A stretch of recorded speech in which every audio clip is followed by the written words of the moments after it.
Good afternoon, everyone. I am Madeline Milka, President and CEO of APAC's, the Asian Pacific American Institute for Congressional Studies. I'm delighted to welcome you to a special Asian Pacific American Heritage Month, APAM, edition of APAC's In Conversation with members of CAPAC, the Congressional Asian Pacific American Caucus. It's an honor to have Speaker Pelosi, as well as APAC's co-founder, the Honorable Norman Y. Mineta, joining us later in the afternoon. In the meantime, I hope you enjoy today's program. We have 14 incredible CAPAC members joining us today in this conversation, along with a stellar lineup of AAPI journalists. With the current public health situation, we're unable to gather at what we have lovingly called Asian Prom, which was originally scheduled for tonight.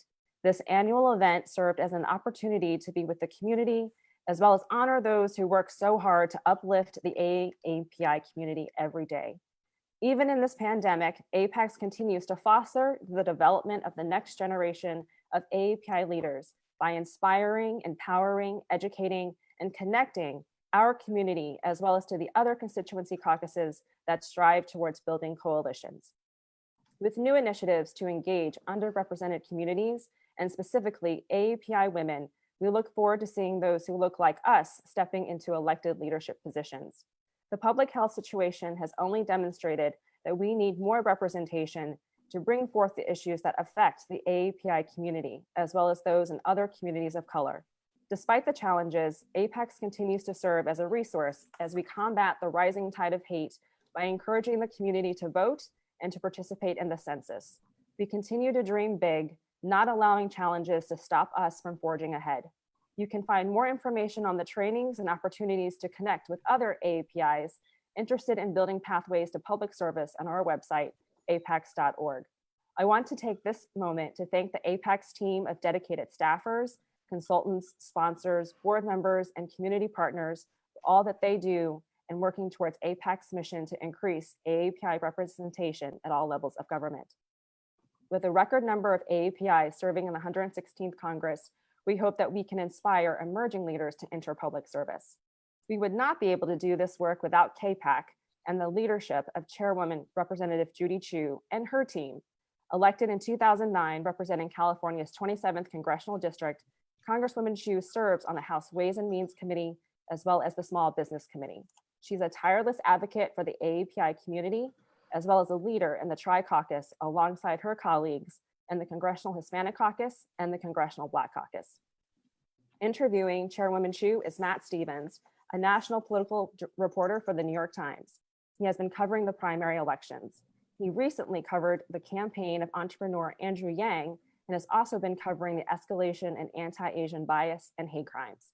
He is a former board member of the Asian American Journalists Association. Let's get the conversation started by welcoming CAPAC Chairwoman Judy Chu.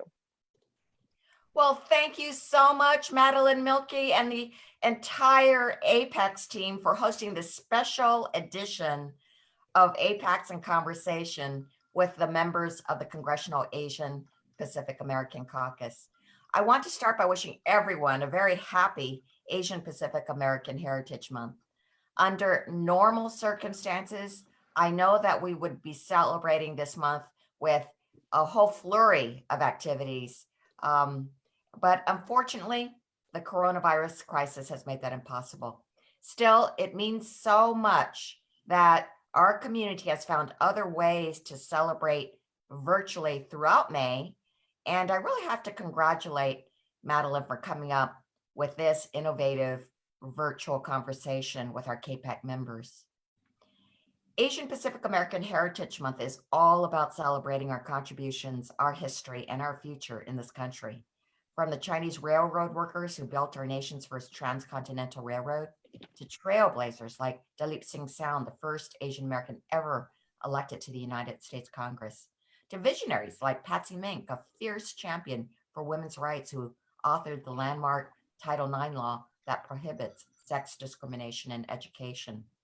The rich history and immeasurable contributions of the Asian American Pacific Islander community are deeply woven into the fabric of our nation. And from our indigenous Native Hawaiian and Pacific Islander communities to our more recent immigrant and refugee populations, there is so much to celebrate. This includes the record number of AAPIs that have been elected to state, local, and federal office in recent years. In Congress, we've certainly seen the growth in our Congressional Asian Pacific American Caucus, where we now have a record 20 AAPI members of Congress, our highest number in history. And because we also have non-AAPI members in our caucus, we actually have a total of 76 members of CAPAC throughout our members of Congress in this Congress. And so I'm so glad you're hearing from so many of our CAPAC members throughout this program who are doing such important work on behalf of our AAPI community. Nothing has demonstrated this more than the coronavirus pandemic we are going through right now. This virus has upended all of our lives as the entire community and economy has been put on hold. But it's been especially devastating for communities of color who've been disproportionately impacted by this public health and economic crisis. The AAPI community is no exception. There are over 2 million AAPIs working on the front lines in fields like healthcare and transportation, as well as those working in grocery stores, warehouses, food services, and other essential industries. In terms of health, disaggregated data in several states and counties is beginning to show that Native Hawaiians and Pacific Islanders are being infected and dying at disproportionately high rates from the coronavirus relative to their population size, including in my home state of California, where the COVID-19 mortality rate for Pacific Islanders is the highest out of any ethnic group in the state, and in fact is 3 to 4 times their share of the population. And for many AAPIs, it's not just the health risks of the coronavirus that we're worried about. We're also worried about the anti-Asian bigotry that this pandemic has caused.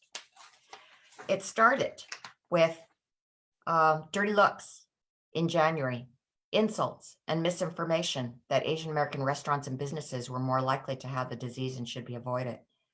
But in the last 2 months, it's escalated to spitting, yelling, and physical attacks against Asian Americans all across the nation.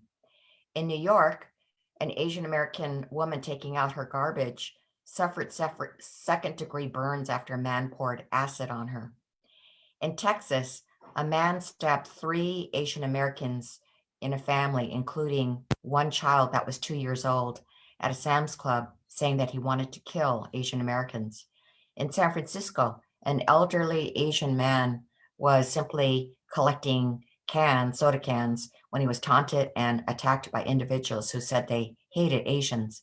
And in Los Angeles, a 16-year-old boy was sent to the hospital after being attacked by bullies who accused him of having coronavirus because he's Asian. And who has stoked the xenophobia? It is Donald Trump. In order to deflect blame for his delayed and chaotic response to the coronavirus pandemic, he has repeatedly used the term Chinese virus or Wuhan virus to refer to COVID-19, even though health experts at the CDC and the World Health Organization repeatedly warned not to associate the disease with a specific geographic location or ethnicity due to the stigma it causes. And that is why they officially called it COVID-19, because doing that means that that they perpetuate the false belief that people of Chinese or Asian ancestry are more likely to carry and spread the disease, and therefore are the ones who should be blamed for it. In fact, according to the data compiled by various AAPI hate crime reporting sites, there have been nearly 2,000 anti-Asian hate incidents and crimes reported in recent months. At its height, nearly 100 hate incidents were being reported per day. And I worry that we may see a dramatic uptick once the stay-at-home orders are lifted across this nation. That's why, as CAPAC chair, I've been laser focused on making sure that the AAPI community remains a priority in Congress as we work to respond to the COVID-19 crisis. We fought for the needs of AAPI workers, families, and small businesses in the 4 COVID-19 emergency relief packages that have already been enacted. And last week, the House passed another stimulus package called the HEROES Act, which includes an additional $3 trillion in emergency relief to help our country weather this crisis. And I'm so gratified that so many of our CAPAC priorities made it into the bill. That includes greater disaggregated COVID-19 data on race and ethnicity, greater language access to ensure that federal COVID-19 resources are accessible to limited English proficient Americans, and helping to address Asian hate crimes and incidents through the inclusion of the No Hate Act, which would improve hate crime reporting and provide victims with more support and options to address these incidents. Now it is up to the Senate to take action on the HEROES Act, and I hope that we can urge all of our senators to pass this very, very critical bill. So thank you again to APACS for hosting today's event as we celebrate Asian Pacific American Heritage Month. You can count on me and all the members of CAPAC to be a strong voice for the AAPI community in Congress and beyond. Thank you. Congresswoman, thank you so much for being with us today. It's a pleasure to get another opportunity to speak with you. Thank you so much to Madeline and to everyone involved in putting this together. It's just an incredible lineup of folks that we have today, and I'm very grateful to be a small part of it. My goodness, you covered a lot of what I think we might have discussed. I was going to ask you a little bit about the work that has been done during sort of a dizzying month in Congress, both congressionally and as part of CAPAC, but I think you hit on a lot of those points. I guess I would just drill down on two other little pieces that you are responsible for, which is, I believe you sit on several important committees, including some that have jurisdiction over healthcare reform and small businesses. I would start by just asking a little bit about how you think this COVID crisis has, to the degree, if at all, reshaped the conversation among you and your colleagues about what is necessary around healthcare reform, and if this is going to have any impact on sort of the continuing conversation we have about that super important topic. Well, one thing that we have pushed for is universal testing and treatment of all people in this country with regard to the COVID-19 crisis. We did succeed in getting universal testing for everybody, regardless of status. But in the previous bills, we were not able to get universal treatment for everybody. And what really pains me is how immigrants are being left out of the whole response so far. We have pushed for it, but we have not been able to get buy-in from Republicans to include it. So just so that everybody knows, first of all, there are the undocumented, certainly, that are left out, but also legal permanent residents who have been in this country for less than 5 years cannot access such fundamental health programs as Medicaid. So where do they get the treatment if they are infected?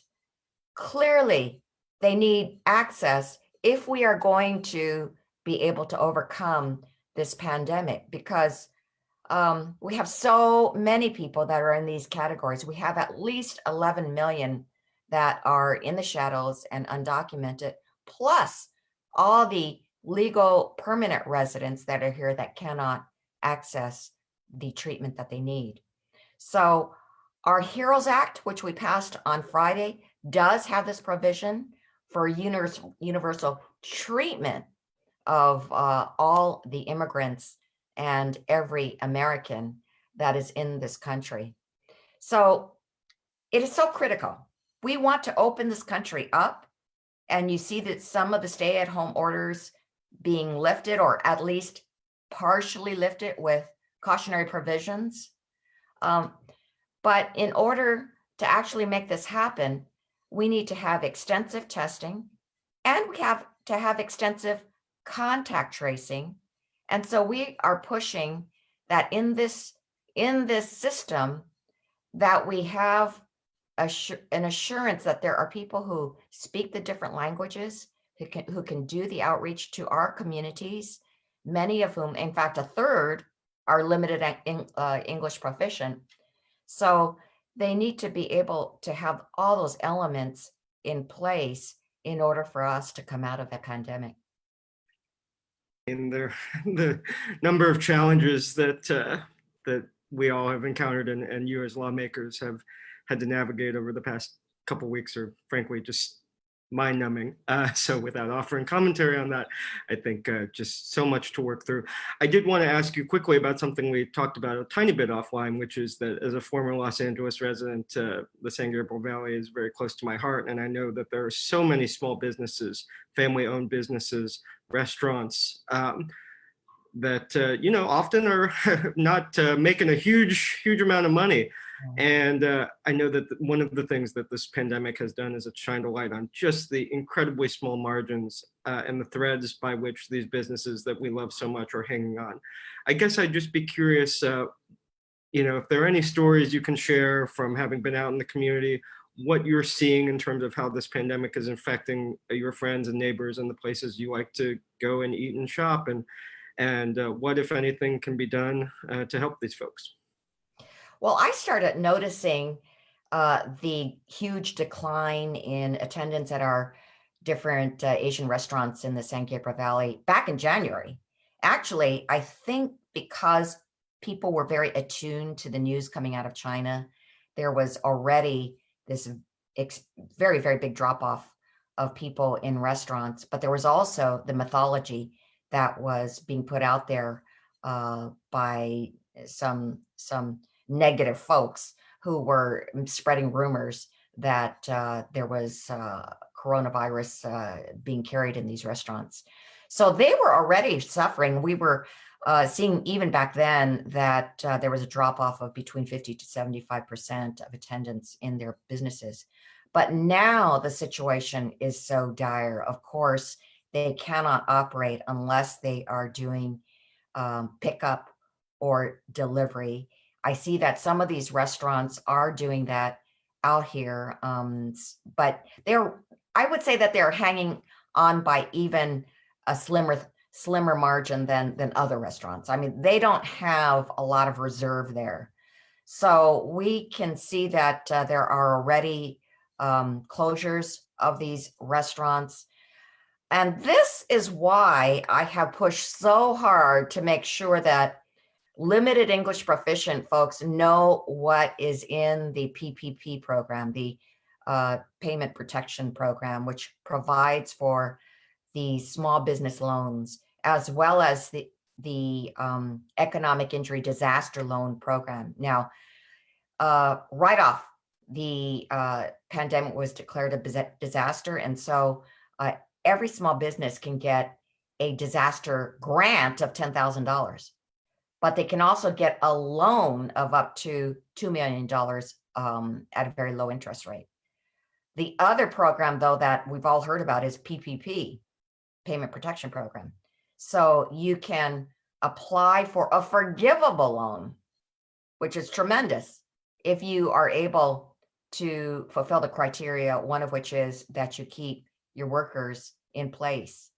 The thing that was really horrendous at the beginning was that the big publicly traded companies like Ruth Chris and Shake Shack and Alexander Steakhouse, Potbelly sandwiches took advantage of this. And even though they have access to other sources of money, they ate it all up. In fact, Ruth Chris went and got $20 million by gaming the system. And the smaller restaurants that we all know in the San Gabriel Valley and places like that were left out. So by the time they actually went and applied, the money was gone. So that's why in the most recent bill that did pass, we had a $60 billion set aside, which would be dispensed only by the smaller financial institutions, such as the credit unions, community banks, and the CDFIs. And they are the ones that really know the community and usually have people who actually speak the language of the people in the community. So that actually did the trick. A lot of the smaller business owners did finally get their loans, and that was good. But my effort has been to make sure that these loans are translated, that the information about them is in our different languages, so that we can help our limited English proficient people. And so we actually got a provision in the CARES Act, which was $25 million for official translations done in the 10 most commonly spoken non-English languages. So the SBA has been slow on this, but I did receive news that they translated at least the guidance in 17 languages officially. So that is a step forward. Congresswoman, there's so much more to discuss on this, of course, but I think we want to make sure that we have time and opportunity for all these great folks that we put together to speak today. So I so appreciate you being with us. And I think we want to continue on in our program. It's fantastic to get to speak with you, and I'm glad you're healthy and well. Thank you so much. Okay, next up, I think if I'm have my program right here, we want to introduce another, I think my former congressman, Representative Ted Lieu, who's joining us this morning as well. Representative? Good morning. It says that the host won't let me start the video. So if you could let me, okay, great. There we go. Thank you. There we go. Fantastic. Oh, it's so good to see you, Representative. Thank you so much for joining us. Are you coming to us from Los Angeles? I am. Yes, I am. Okay. Thank you. Well, that's a very good looking bookshelf. I would like to just invite you to start with any remarks that you might have that you might just want to share with us. Sure. So let me first of all thank APAC's Madeline and your board for your leadership. And I'm honored to be here at this event today with other panelists, and want to thank everyone for participating and for watching. And all of you are on this call because you believe in your hearts that a government that looks more like the people it represents is a stronger, more resilient government. And I want to thank everything that APACS does and all of you do in making sure we have a diverse, inclusive America. So I'm going to talk a little bit about hate crimes, follow up on what Judy talked about, and want to thank Judy too for her leadership, as well as the head of the Congressional Asian Pacific American Caucus. And then I'm going to talk a little bit about November, and then happy to answer any questions you may have, whether it's on the HEROES Act or other legislation or investigations that Congress is doing. So in terms of hate crimes, I was honored to have worked with CAPAC and APACS and other organizations across America to push back on the president's use of inappropriate language. We know that the Asian Pacific American Policy and Planning Council said that there was a surge in hate crimes after Donald Trump started using the term Chinese virus. I wrote an op-ed in the Washington Post. We did press conferences, and we worked together with people across America. And that pushback has actually caused the president to not use that term very much at all anymore. So I view that as a victory, and hopefully he'll stick to not using that term anymore, because the virus already has an official name, COVID-19. It has an unofficial name, coronavirus, and to inject an ethnic identifier is totally unnecessary and doesn't bring us one step closer to solving this pandemic. At the same time, I'm leading a letter right now. I'm on the House Judiciary Committee, and I'm leading a letter to Attorney General Bill Barr, asking him to do more on the hate crimes issues. And so hopefully we can get the Department of Justice to engage more than it has been already. And then in terms of November, I simply want to note it's an exciting time for our community. We know that Asian Pacific Americans are the fastest rising ethnic group, according to census data from last decade. And by the way, as a side note, everybody should fill out their census and also fill it out for any family members, and make sure you get that in. So we also know from a Pew Research report that came out earlier this year that immigrants from Asia now outpace every other region in the world, including Mexico and Latin America. And what we know is that no matter what the president does or anybody else does, they cannot stop their continuing immigration that's happening, because most of immigration continues to be legal immigration. And the only way that stops is if the law is changed, and the House of Representatives is simply not going to change those laws. So what you're seeing now is that with every passing day, the rest of America looks more like California and New York and Texas. And that's a good thing. And we're going to have a continuing increasing diversity in America. And we know that according to another Pew Research report, that 1 in 10 voters in November will be immigrants. We also know that with a surge in Asian Pacific Americans across America, I'm just gonna give you some statistics from AAPI Vote, a terrific nonprofit. They note that in Florida, Asian Americans make up 3.5% of the electorate. In Michigan, Asian Americans make up 3.8% of the electorate. In Texas, Asian Americans make up 5.5% of the electorate. And in Nevada, Asian Americans make up 11% of the electorate. So you're seeing elected officials from across the country pay more attention to the community, and that is a good thing. And as we address this pandemic, the way we do it is by working together, coming together as Americans. And my view is that at the end of the day, we're all Americans and we're going to prevail. And with that, happy to answer any questions that you may have. Congressman, thank you again so much for joining us. It's so good to see you, and I'm glad you're healthy and well.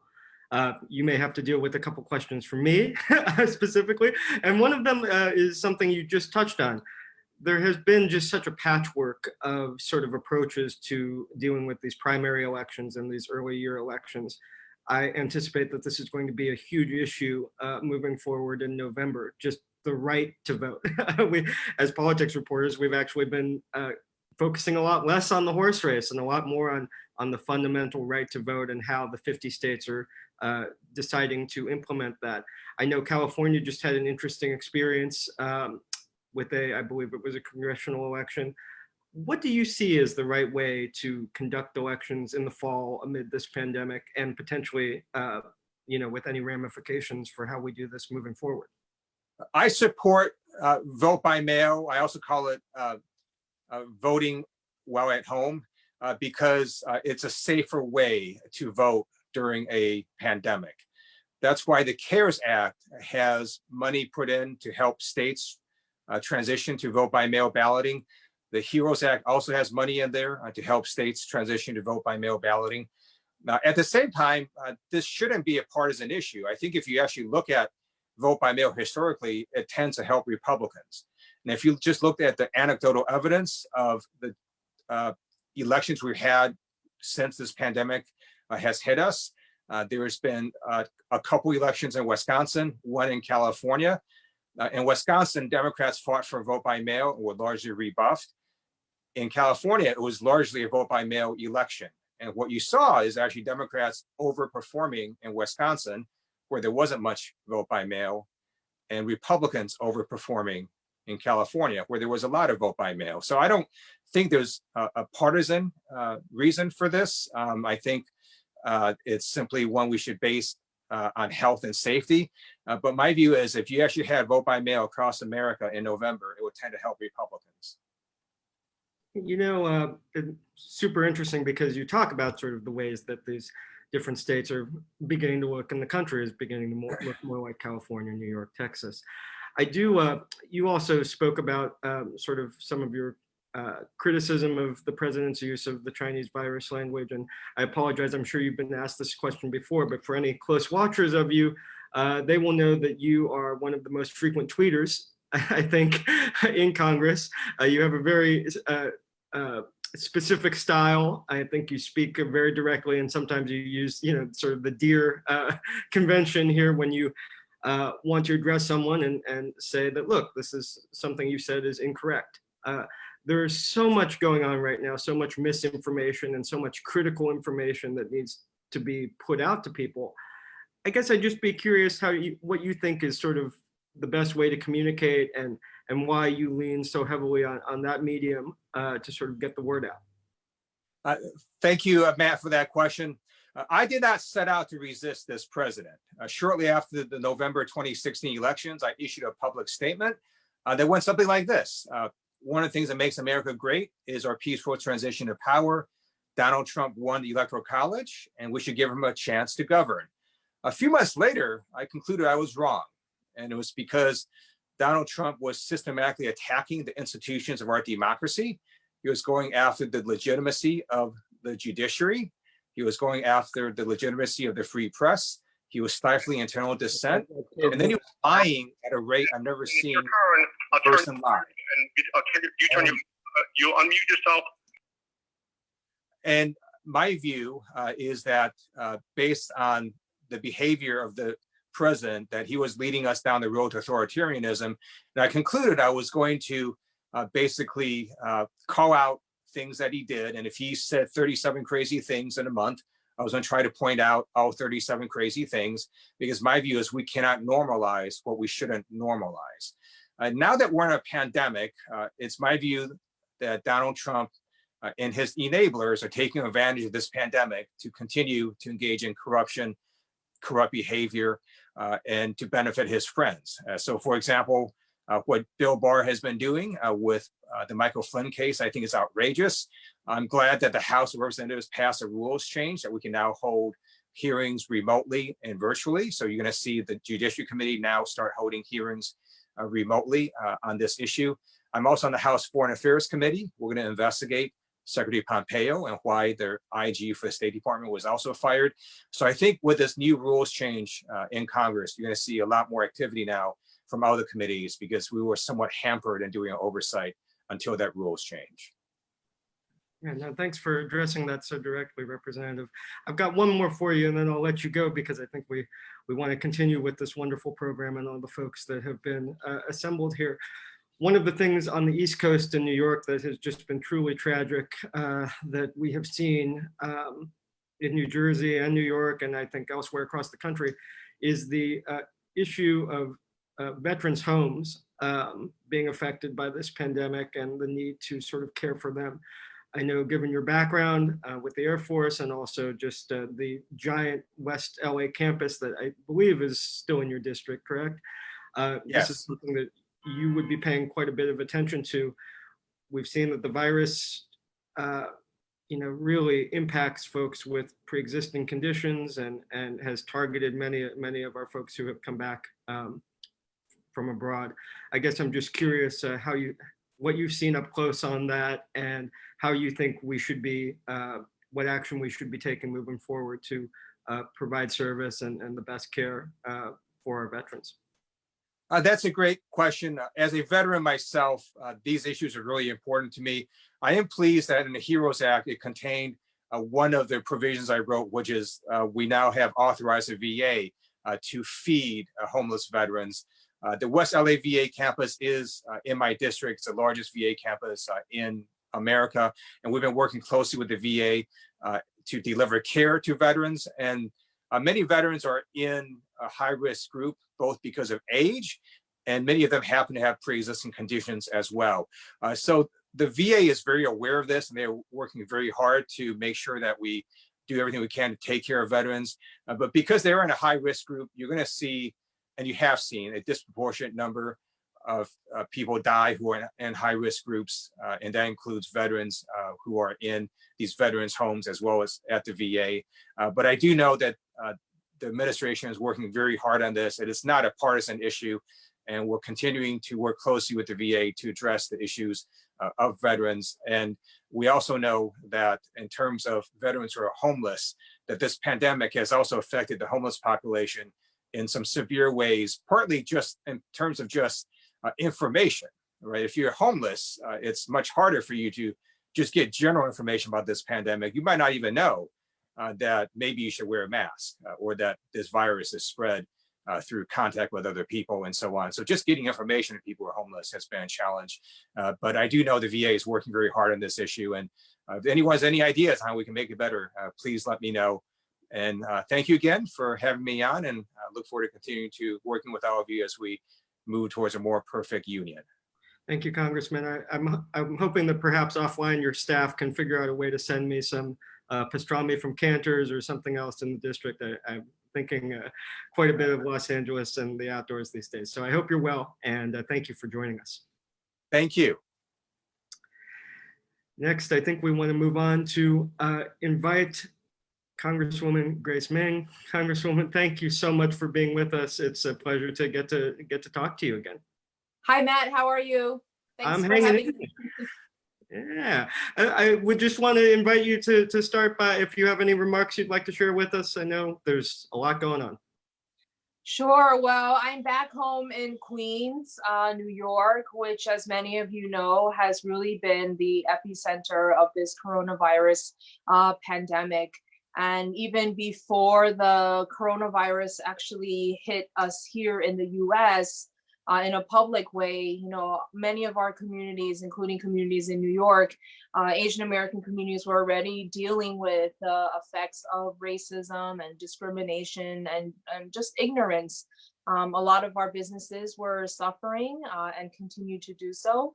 The situation has plateaued a little bit in New York, but it just really highlights the importance, even more so, of why the AAPI community needs to get involved, from filling out the census to voting, to making sure that our voices are at the table. I'm thankful to leaders like Madeline and everyone here in the Apex family to make sure that our voices are included, and continuing to work and expand on coalitions that we are building. So thanks for having me. We spoke not too long ago, and I just was so struck by the honest candor that you shared in terms of your experience here in New York. And as you mentioned, you stole the words right out of my mouth. I think for folks who don't know, of course, you represent Queens, and it has been, I think, actually the epicenter of the epicenter in some ways, very unfortunately. We just had some case data out here in New York showing that by zip code, the number of deaths that we've had in many parts of your district have just been some of the highest in the city.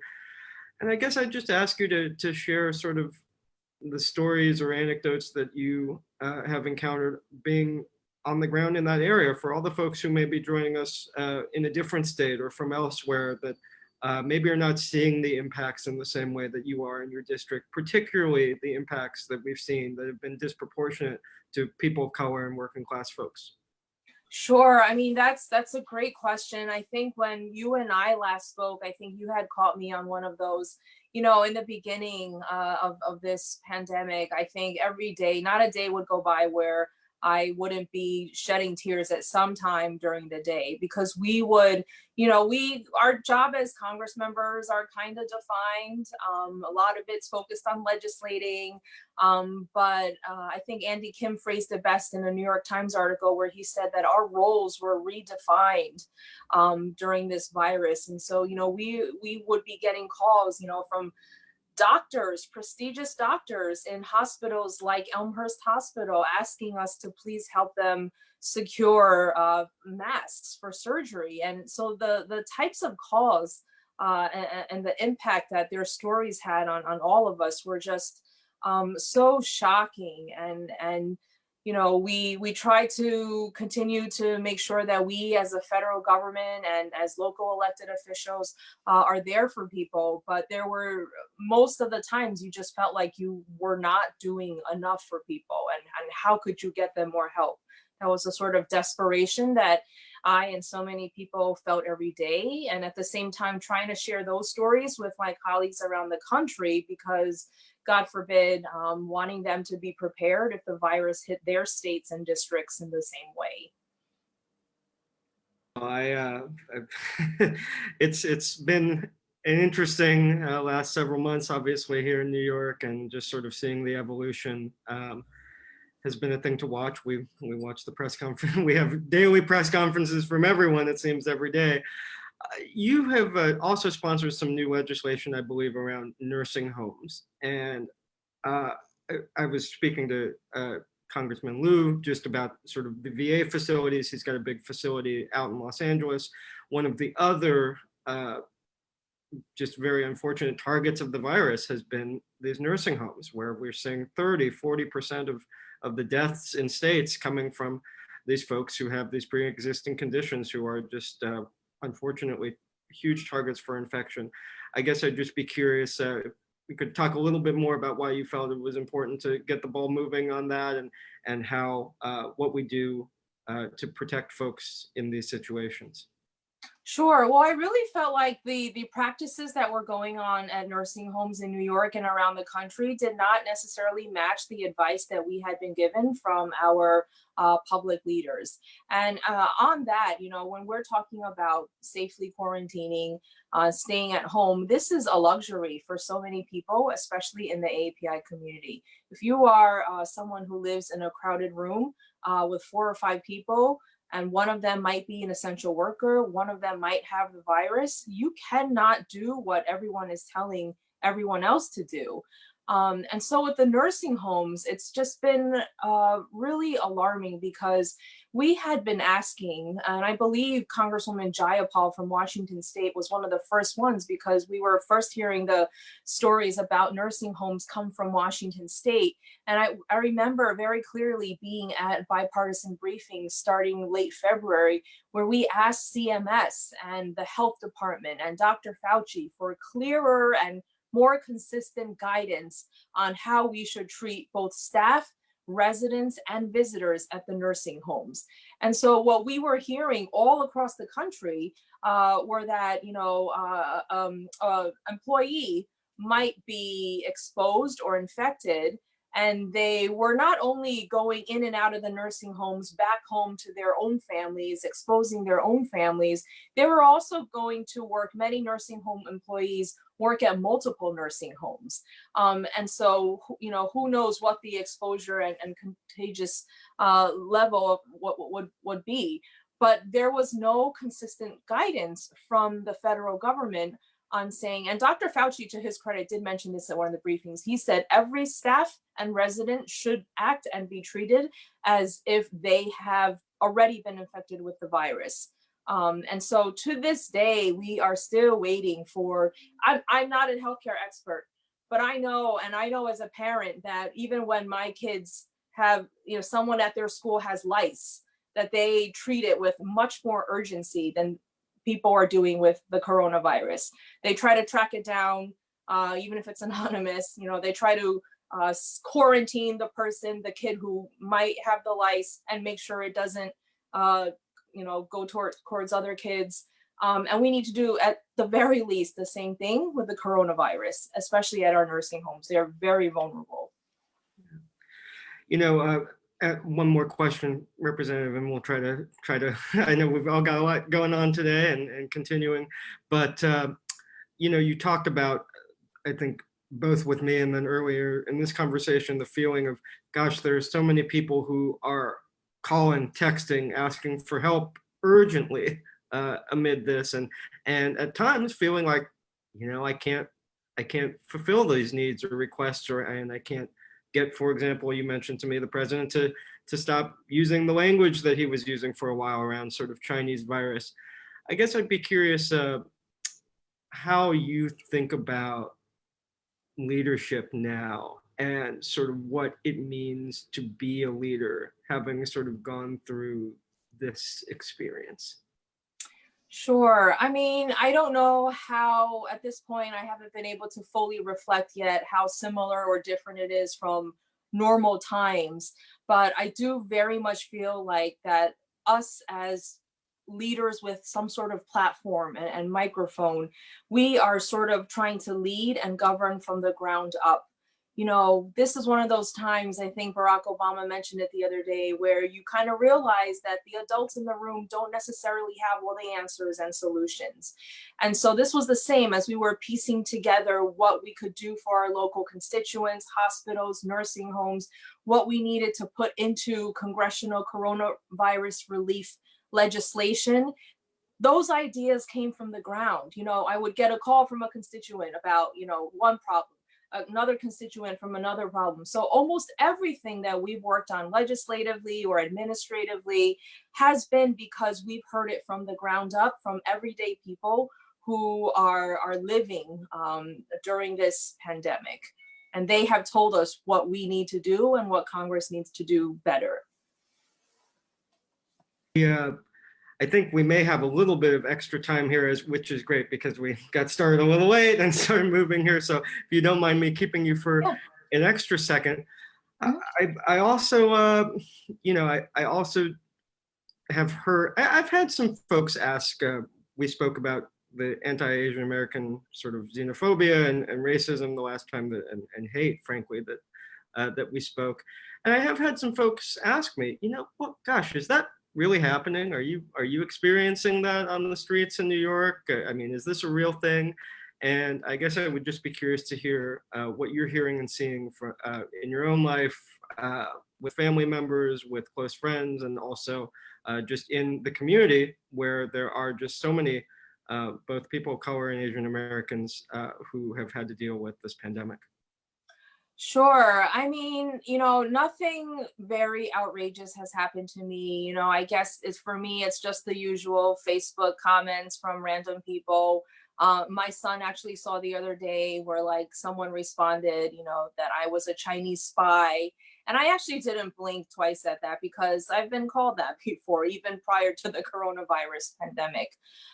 But there is a lot of ignorance out there. And I think that's why it's important that we try to lean on each other and support each other and work with other communities too, to let people know that it's okay to share our stories. And so, yes, we do hear about and we see videos of a lot of the physical assaults or verbal harassment that has been happening, especially on the streets of New York.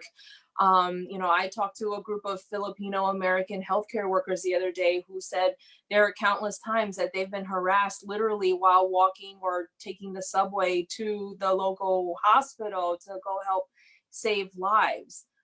So we're concerned about the incidents that we know about, but I'm also super concerned about the stories that are not being told. Someone might not realize that what's happening to them is a form of discrimination. They might be too scared to report. They might not know what to do with the information or like what good would it do, even if they reported it. So I think we have to use this opportunity. We are lucky as an Asian American community. We have more of a platform than we did decades ago. And that's why platforms like this are important. Journalists like yourselves and so many of your colleagues writing about these stories, letting other communities know that these are facts are really important. Do you think that, we're now in, let's see, month, it feels like 1 million, but it's actually month like 3 of what we call New York on pause and just the sort of pandemic ethos. Do you see any changes, or do you think things have improved, gotten better? Have you seen less of these sort of concerns about xenophobia? Obviously we see the hospital numbers coming down here in New York. I guess I'd just be curious how you think about what's different between now and maybe the last time we talked 6 weeks ago. I don't know necessarily if things have gotten better. I have gotten, and I'm in the public eye, so I'm not complaining about these comments, but my comments on Facebook, which is not really accurate, but they've gone from sort of blaming China, blaming me as a Chinese American, to sometimes comments about, well, my mom died, you didn't do enough, and you brought the virus here. And so it's harsher now because a lot more people have died. A lot more people know people in their universe that have passed away. And so I wonder, and I hope that this is not the case, that there could potentially be more blame that comes out. And what I was, to be political for 1 second, but worried that the Republican leadership might try to use, racism and deflection to sort of disguise the lack of effective responsibility. Do you feel that that Congress has been sort of stepping up to the challenge here? We began with Representative Chu, who sort of lined out all of the work and of course all the legislation that you all have been busy passing. How do you feel like, congressional leaders have sort of stepped up in this moment? Sure. Well, on the discrimination issue, I have a resolution that over 145 members have signed. So I'm hoping that we can convince our leadership to pass the resolution during AAPI History Month. And on the legislative and substantive side, I think especially at the beginning few bills, and I know leadership worked very hard, but I was still seeing and hearing from a lot of constituents that were not able to get any real benefit or help from all the legislation that we passed. So this last version that passed, the HEROES Act, finally, I believe, contained provisions that were crucial to our community. I have many constituents, they might not have a social security number. They don't know how to call a lender and apply for a PPP loan. They might not be able to file for unemployment. And so all these wonderful programs that we were legislating to help the American people in a bad scenario didn't touch some of my constituents or many Americans at all. So Congress has been working hard, but we are nowhere near done. And yet, as we've discussed, we know that this virus has also just disproportionately affected people of color, low-income people, immigrants, and I think that's just been one of the, it sort of put the inequality in this country sort of on blast, really highlighted it. And I guess I'd just be curious what kind of conversations you're having with folks in your community, and what, if anything, can be done at this point specifically to try to level the playing field here. Yeah, well, very locally, and this might be somewhat of a national phenomenon too, we have seen that a majority of the people in Queens who died from the coronavirus, most of them had underlying health conditions. And so it's important for us to use this opportunity to take a step back, and we can connect it to the census too. The last census, there was an undercount of places like my district in Queens, New York. Actually, the state of New York lost 2 congressional seats, as you might know. And so indirectly because of that, we have had less funding for hospitals, for schools, for the iPads that kids need now that they're homeschooling, for infrastructure, and so a lot of these, I just can't help but wonder if many of these people had better and more access to healthcare, going to the doctor, taking care of the underlying conditions before this virus hit, and they might have been an essential worker in a very vulnerable workplace or living situation if we could have saved a lot of lives. These investments that we make upfront are much cheaper when you're doing it upfront versus later on when the problems are exacerbated, as we've seen here. Absolutely. I guess I'll just try to finish up with something a little lighter. I'm curious how your family is doing, how your kids are processing all of this, and I don't know if you've got any recommendations on places I should order takeout from, or what your sort of go-to quarantine eating situation has been, and sort of day-to-day routine. Well, our kids are okay. It's day by day. I'm very lucky that none of them barged in right now. We literally live hour by hour, just holding my breath that I can finish yet another Zoom call. Eateries, gosh, Queens, New York has some of the best food, I think, in the world. And I won't try to compare with Ted Lieu or Judy Chu in LA. But, we were giving out masks earlier near Elmhurst, and I stopped by to get some roast pork on Broadway off of Queens Boulevard. There are still some eateries that are open, and on the same block, you can get Spanish food, Colombian food. And so just in one block, and it's right off the subway, you can get lots of different cuisines in Elmhurst, 3 blocks away from Elmhurst Hospital as well.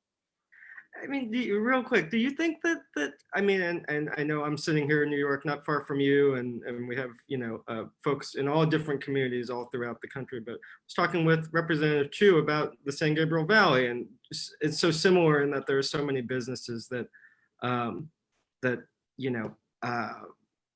are hanging on by a thread, that are family owned, that are small businesses. Do you think that these businesses are going to be able to come back, or what do you see sort of as the future, for communities like yours, in big cities, but also just, across the country? Yeah, I mean, I think it's realistic to say that a lot of these businesses won't come back. I think even when the pause here in New York is lifted, I know people, especially our senior citizens, people with vulnerable health conditions, they are not going to go out to a restaurant, even if it's legally okay to do so. I think the world of takeout and delivery, whatever that looks like, will change. And I hope that we can do it in a more efficient way. And I'm learning from, celebrities like Jose Andres, World Central Kitchen. We need to make sure that we're connecting the dots. We have farms in upstate New York and across the country, and I have legislation on this that would prevent food from being wasted because they can't get to our restaurants and our food pantries. And at the same time, and New Yorkers are kind of doing this ad hoc, trying to match up local restaurants to get food out, culturally appropriate and sensitive food out to people around the city as well. So there might be hopefully more effective and efficient processes on that front, which I think could end up feeding more people in a culturally appropriate way. Well, I want to thank you so much for joining us, Representative. And I know, if your kids want to barge in, I want to give them an opportunity to do so. So thank you for staying with us. It's a pleasure to get to talk to you. I'm glad you're healthy and well. And now I want to transition back over to Madeline, who I think wants to say a few words. Thank you. Thank you so much, Congresswoman Meng, and thank you, Matt, for joining us this afternoon, for those of you who are here on the East Coast, and in the morning for those of you who are joining us in the West and beyond. So we just wanted to also introduce our next journalist, Minnie Rocker. She's a digital editor for National Journal Hotline, where she writes about the presidential election, campaign finance, and the intersection of politics and culture. She previously worked at the Los Angeles Times, where she covered the legislative session in Sacramento. Originally from Philadelphia, she graduated from Stanford University with a degree in mechanical engineering and a minor in creative writing. So Minnie, welcome. Thank you for joining us today. Thank you for having me. And our next guest is doing her work as a public servant. She's voting. Senator Hirono is up there right now taking a vote. And so it looks like you and I will have a brief conversation until she returns. So how has this changed your work now that everything is sort of online and digital, and you've always been in the digital space? Well, in some ways, a lot is pretty similar. We're still calling up sources all the time. We're still kind of following the campaign trail all across the country remotely. Some things are pretty different in that, it can be a little tough to have these conversations that we're having because everyone's not always in the Capitol. And you're not always able to go see people. So, it's hard. I think it's hard for everyone, but it is, I feel really fortunate to be able to continue to do this work remotely. So what have been the prime stories that you've been covering lately? My latest story was on how candidates have been hosting remote town halls since the pandemic began. So you have several of these a day. And a lot of candidates are making big efforts to answer the questions that voters have and really struggling to connect to voters. And I think on the whole, they're trying really hard, and the limits of digital technology make that difficult sometimes, but they're trying their best. So in the sense of, this digital platform, do you find it that more people are now participating in viewership? And how do you feel that this has changed your work as a journalist?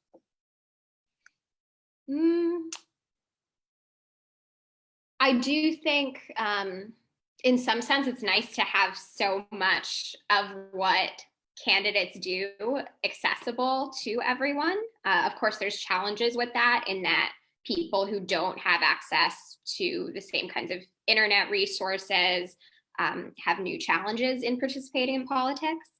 But it is really nice to have a record of everything that the candidates are doing and to have that kind of distributed to everyone. And I do think there is, some increased participation given the importance of everything going on right now.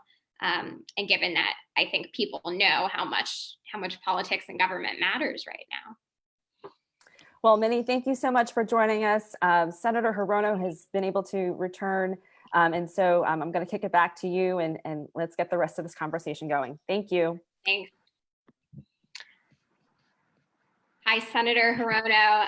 If you'd like to say a few words and introduce yourself before we begin the Q&A portion, you can go right ahead. Certainly. I am the senator from Hawaii, lovely state of Hawaii. I haven't been back home since February, so my goodness, these are not normal times. And I do thank Madeline and Apex for creating this opportunity for a number of us to chat, and especially as this is API Heritage Month, and knowing what is happening in our country with this pandemic and the impact on minority communities, of which of course APIAs are among them, the hate crimes that are on the rise, the racism. I think that this is an opportune time for us to raise our voices. And this is not a time for any of us to sit back and expect others to do what needs to be done. It requires all of us to step up, not only to do the social distancing and all the other things that we need to protect ourselves and others, but really to speak up and raise our voices and not to be shy. A lot of times I have to say, Asian people are somewhat reluctant to speak up, but this is certainly a time for us to do that, and all of us working together, I think we can make some changes that are so necessary in this pandemic. So you mentioned the increase in hate crimes and in Yes. racism amid the pandemic. What should our community be doing to address this? I think first of all of us should not only be aware that there is a rise in race-based hate crimes, but that those of us who are in positions of leadership, it's even more important for us to speak up and to condemn these kinds of racial attacks, verbal as well as physical attacks on Asians, and becoming targets for slurs and even physical violence targeted against Asians. So it's important for all of us to speak out.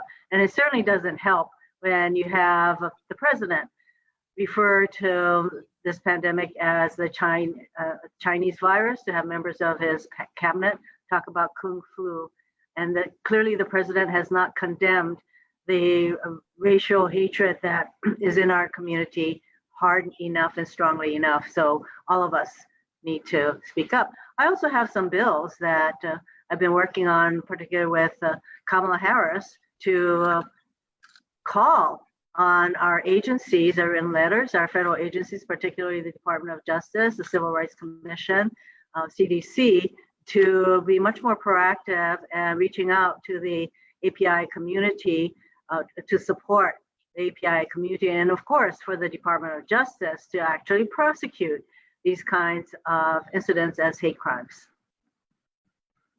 Got it.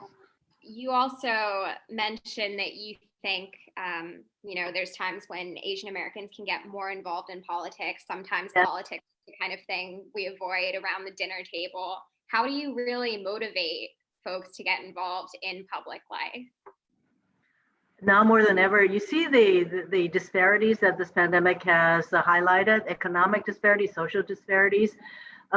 Our public school kids, who are some of them do not even have access to the internet so that they can have distance learning. So there are just so many healthcare disparities.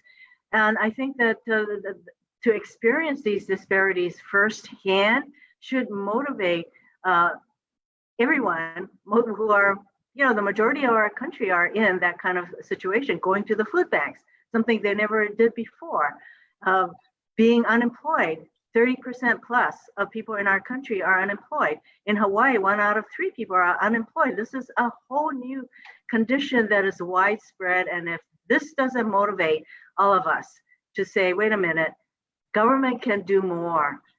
You know, there might be those who say, well, you know, I don't really politics. What does that do for me, or what's the effect? Really, it is Congress that just appropriated $3 trillion in support, and we know that that's not enough with all the people who are unemployed. So I say that this is a time really for us to become very aware, and we are aware because we're experiencing all these hardships ourselves, and then to want to do something about it. And one of the big somethings that the API community can do, of course, is to vote, because we are the fastest growing minority community in our country, but we certainly do not vote in the kind of numbers that are reflected in the population. Voting matters. This is the year when we should be voting. It's also the year when we should make sure that our U.S. Postal Service is up and running, because they are hard hit with this pandemic, and it could very well be that if Congress doesn't provide some support to keep them going, they could stop mail service as early as June. And we know lots of people in our country rely on the Postal Service for their parcels with medications. Lots of seniors get their Social Security checks from the Postal Service. And as we're in the middle of sending in our census data, that's especially important that our Postal Service is up and running. Not to mention voting by mail, which is what a lot of states ought to be promoting during this pandemic. Got it. I wonder if you could talk a little bit about how your day-to-day life has changed since the pandemic in America. My staff and I are teleworking, and we are grateful that we're able to do that, fully aware that there are lots of people in our country who can't telework, and so they don't have jobs. My day-to-day is like a regular work day, except that we telework and do a lot of conference calls and a lot of Zoom events, and we're using different platforms to communicate with everyone. This is right now the new norm, and we all are. We're grateful that we're connected to the internet. That is something that another disparity that's been highlighted by this pandemic, that there are lots of places in this country that do not have access. They're not hooked up to the internet. And so that's a whole another area that we need to provide support. And to me, the internet, that should be considered a public utility. And we should make sure that everyone in our country has access to it. And then I wanted to ask you, in honor of Asian Pacific American Heritage Month, could you talk a little bit about how your identity impacted your decision to go into politics? Well, I would say that it's more, I wouldn't necessarily say it was my identity. It was really protesting the Vietnam War that awakened me to politics as a way to make social changes. And this was when I was in college. And of course, I come from a culture, both from a racial background and also the native Hawaii. The Hawaii culture is one that is non-confrontational. We like to be very supportive of each other. And so over time, I've gone through a journey becoming a lot more vocal about pointing out my differences with this current administration, among other things. But, I am well aware that APIs do not participate in government the way we ought to if we expect to have change. If we want to have minorities treated in a fair and just way, and we know that that is not happening. And after the Chinese Exclusion Act and the internment of Japanese Americans during World War II, the API community, I think, is particularly sensitive and sensitized to the impact of discrimination against Muslims, against immigrants. And so we have stories to tell, and we should step forward and tell them. Great. And one final question, given all the hard work you're doing right now in this really tough circumstance the country faces, can you talk about what it means to be a resilient leader? That is the right word, resilience. We can't give up, perseverance. So many of the battles that we thought we'd won is in the civil rights area in terms of women's right to choose, voting rights. these are all battles that we thought we had won, but no, these battles do not stay won. And so I say eternal vigilance is what is required, and perseverance. We just have to stick with it. And to me, half the battle is showing up. And I don't mean just showing up physically, but showing up emotionally and mentally, and being continuing to be engaged in what is going on. That is half the battle, is showing up in order to be part of a change. And that's what I see happening throughout our country. More people are awakening to the power that we each have, and to do something about it. And together, that is how we're going to, I mean, we sound kind of trite, but numbers matter. And that is the way that we are going to raise our voices. And by the way, as a journalist, I want to thank you, because this is a time when real news, factual information is critical for our country, in the midst of a lot of lies being pushed out there. Lots of what I would call snake oil cures for the virus are being pushed out. Lots of people taking advantage. There's a rise in using the internet and those platforms to push out all kinds of scams. So it is really important for journalists like you to continue to provide the truth and factual information to the public. So I thank you. All the broadcast journalists, they're all up against it, because of course revenues are going down, and we need to do more. The broadcast journalists, the print journalists, you guys, you're a really critical part of how we're going to deal with this pandemic and get the accurate information that people want. Great. Thank you so much. Thank you.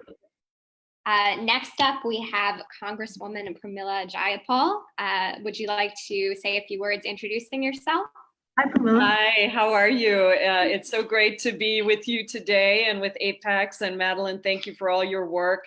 My name is Pramila Jayapal. I have the honor of representing Washington's 7th Congressional District, that is the Seattle and surrounding areas. I am the first Asian American ever elected to the congressional delegation. I'm also the first person of color that Democrats in Washington state have ever sent to Congress. And I'm the first South Asian American woman ever elected to the House. And it is a great honor to be in Congress. I've been an activist for most of my life, 20 years, working on global public health issues all around the world, including many parts of Asia, working in refugee camps along the borders of Laos and Cambodia early on in my career, and then later on global public health.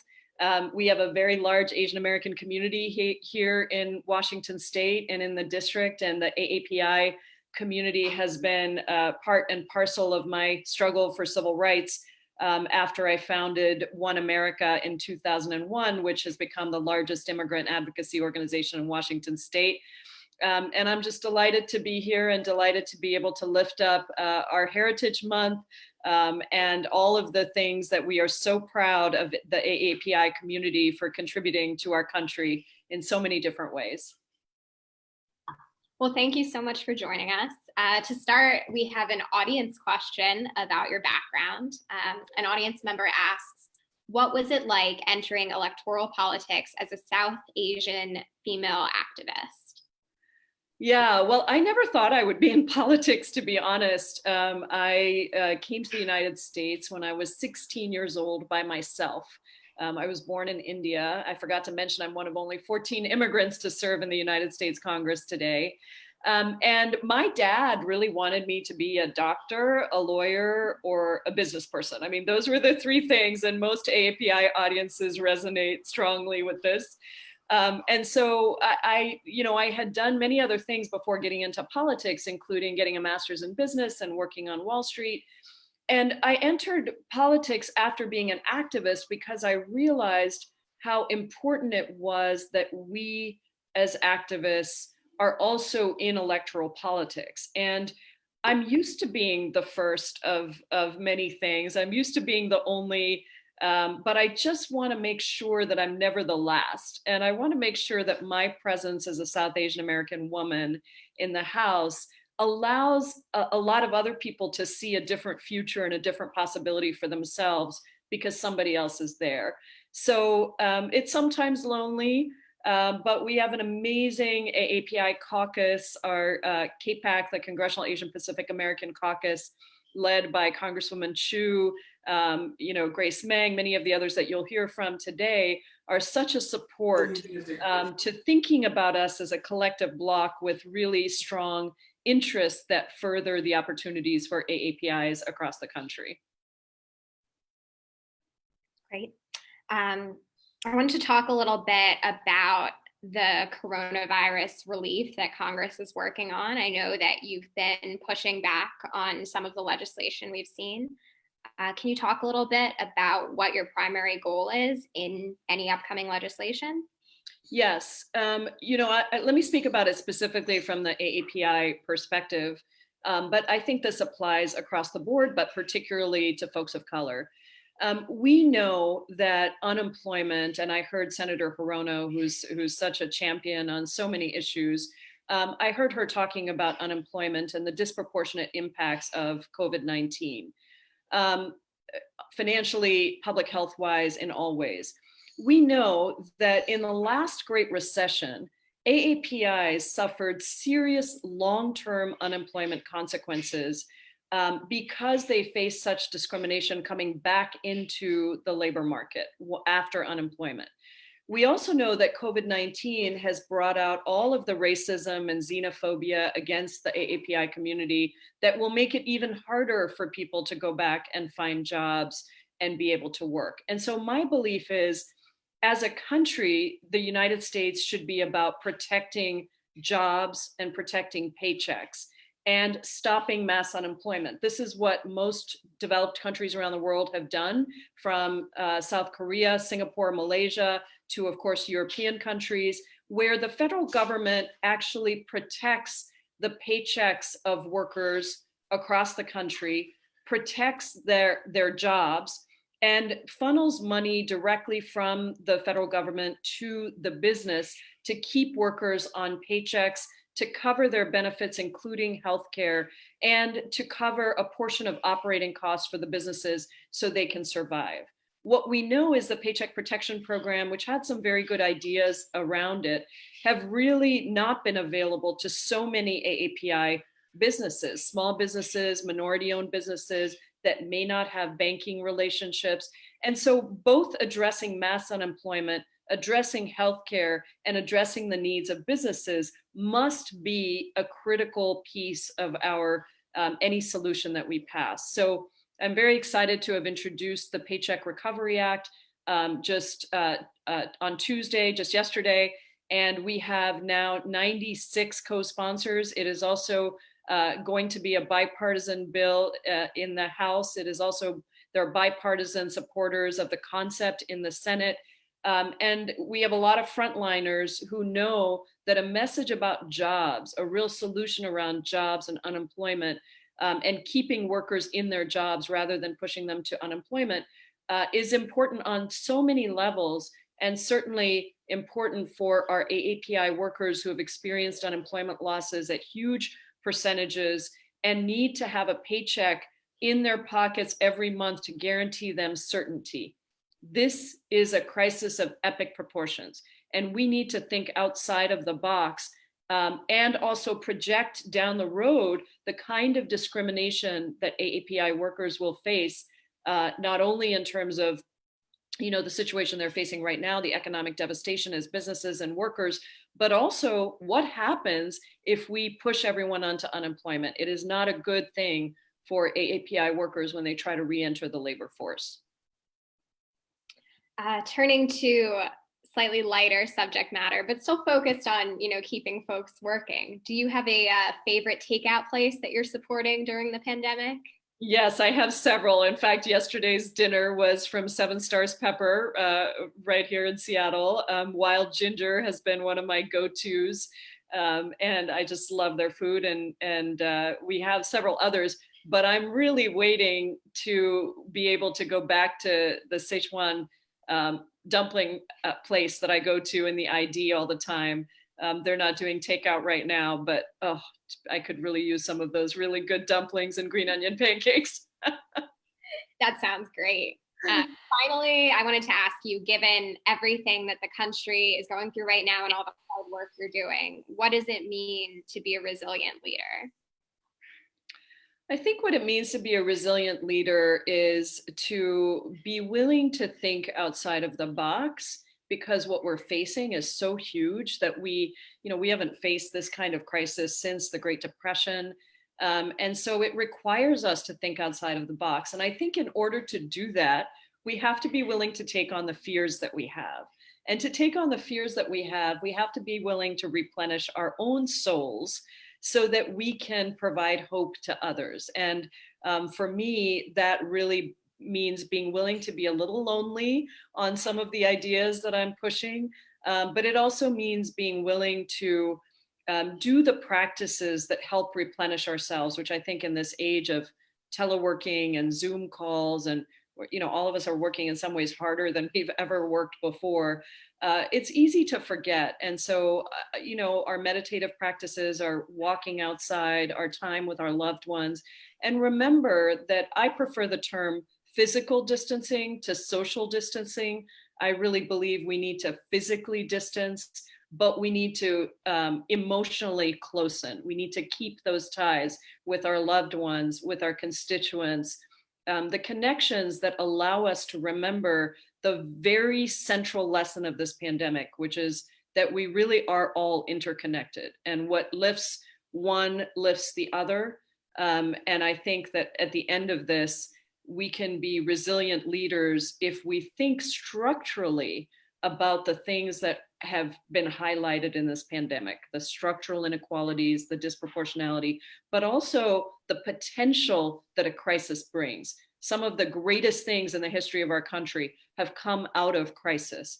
And I think that's where we need to be focused, even as we recognize the tremendous challenges and devastation that are before us.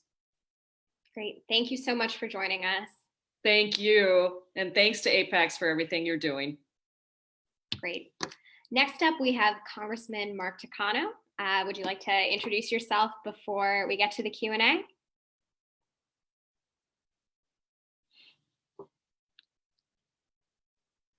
Hi, I'm trying to turn on my camera.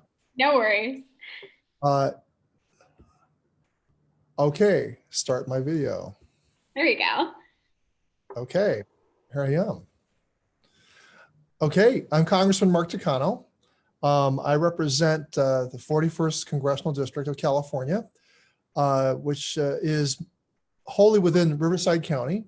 And Riverside County and Imperial counties back in the day in 1956 was basically the district of the very first Asian American in Congress, Dalip Singh Sand. So he's one of my direct predecessors. I wanted to say happy Asian Pacific Heritage Month to everybody out there. I'm excited to be joining you for this event. I understand that Secretary Moneta is going to be on, and Pramila Jayapal, who just preceded me, is an amazing member of Congress. And I certainly support her ideas behind the Paycheck Guarantee Program and on what you said about this. Events like this are just so important to give our community a chance to hear directly from elected officials and learn exactly what we're doing to help get all of us through this crisis. Now more than ever, we need each other. We need to push back against hateful rhetoric. Rhetoric tries to connect viruses to a particular ethnicity or racial group. And we really have to be wary about the tendency to scapegoat or to push mass blame or guilt onto any particular part of the population. That is what goes with the territory of pandemics and epidemics. We know that in the 14th century, the Jewish communities around Europe were victimized by people who thought they were causing the plague. So this is a particularly dangerous time for the AAPI community. And thank goodness we have such capable leaders in Congress. I can't say enough about Chairwoman Judy, my colleague Grace Meng, just all of the AAPI legislators. They really push back hard on some efforts to further stigmatize unfairly Chinese and to confuse the Communist Party leadership and the mistakes they made with really trying to vilify a group of people, and that would boomerang back on Asian Americans here. So right now, there's no stronger act that our community could be doing than staying home. And it's the best thing we could do for our friends, for our family, our neighbors. And I'm happy to be joining you from Riverside, California, from my own home. So with that, I yield back. Well, thank you so much for joining us. To start, I would love it if you could talk a little bit about, given that increase in racism that we've seen lately, what can our community do to handle that and handle these dangerous times? Well, you can report incidences of hate crimes, or there is a website. I don't have the website up, but I know there's been a website set up to collect these stories from Asian Americans who've been victimized. Let your representatives know. Certainly, you know, I don't know whether the APAC, the CAPAC staff, certainly CAPAC staff here on the Hill, any one of our offices, Asian American offices, you probably can call them and we can direct you where you can report these incidences. So stepping forward and making sure that whenever anyone is victimized, that it gets recorded and noted. Certainly Asian American leaders, fortunately we have elected leaders.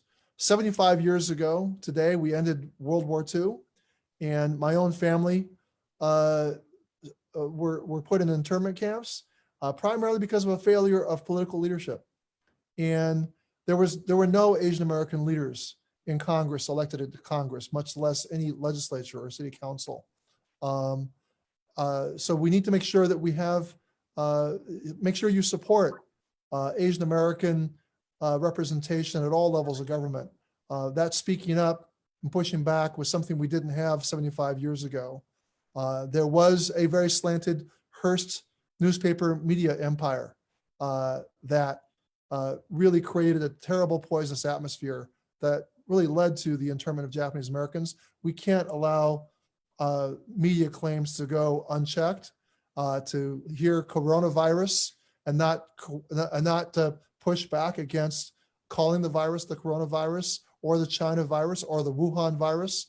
We call it the coronavirus and call it the coronavirus is appropriate. I want to check myself there, but Wuhan virus or China virus is totally inappropriate. Thank you. We have a couple questions for you from the audience. Sure. The first one, we have one audience member who asks, what more can be done to protect nursing homes during the pandemic? Well, I believe, I chair the Veterans Affairs Committee, and many people don't know that there is a fourth mission to the VA. Our first mission is to take care of veterans through our very massive Veterans Health Administration with 170 hospitals, medical centers across the country. That's our first mission. But we have a fourth mission, which is to step in when we see when there is a collapse in the private medical system. State veterans homes have gone down. Private nursing homes have been an issue. And the VA has been sending strike teams at the request of local authorities and state authorities into those nursing homes to offer infection control consultation. Many times these private nursing homes are staffed with only one doctor with no background in infection control. And just often with a few hours worth of advice, there is much that the VA can offer. I want to say that the VA, one of the things it got right was through its own community living centers, which are its long-term care centers. They imposed visitation restrictions early on. They have tested every employee and every resident of those facilities. They have discovered some of the employees were asymptomatic carriers. The infection control has been very effective. I believe we need to embark on a national conversation about these nursing homes, and we need to do the same thing. We need to make sure that every employee of these nursing homes is tested, every resident is tested, and we need to make sure that we waive the 25% copay that the cost sharing that the states have to do. That needs to be waived. That's become a real point of hesitation for governors whose budgets are really strapped. And that 25% waiver is in the HEROES Act that the Democrats just passed in Congress. That's a FEMA 25% cost share. There should be no hesitation to welcome in VA strike teams to be able to assist states in this crisis in our nursing homes. Thanks. And then the other question from our audience is a little bit lighter. The question is, what is your favorite taco place? Oh my God.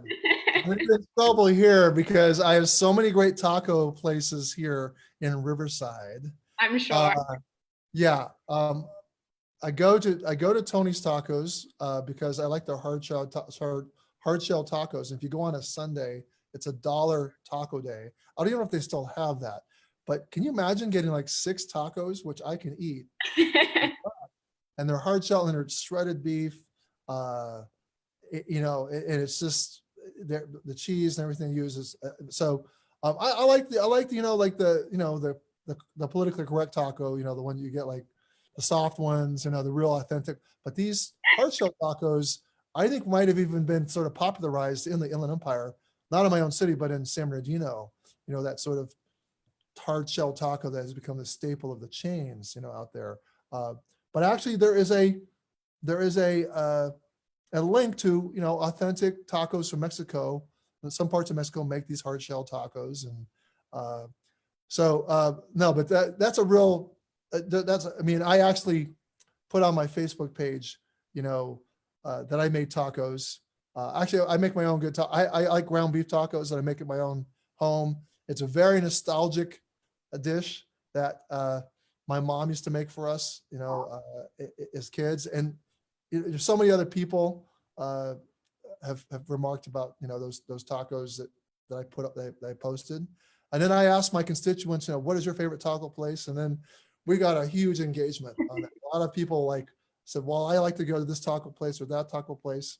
But thank you for the question. You can see I love talking about tacos. I've learned a lot. Finally, last question. I wanted to ask you, given everything, all the work you're doing now and the tough times that we're going through, what does it mean to you to be a resilient leader? Well, I've been thinking about this even before COVID-19. And when I went to go visit Selma, the annual pilgrimage that my colleague John Lewis kind of leads. And different, I went to the 50th anniversary and I went again this year because I knew he was ill. And I wanted to make sure I went down there to kind of walk in the civil rights history, literally. I had this thought that during this time, everybody, not just leaders, but everyone from a leader down to an ordinary citizen, we have a moral duty to be optimistic. And that's not to be Pollyanna. That's not to overlook our worries and our fears and anxiety.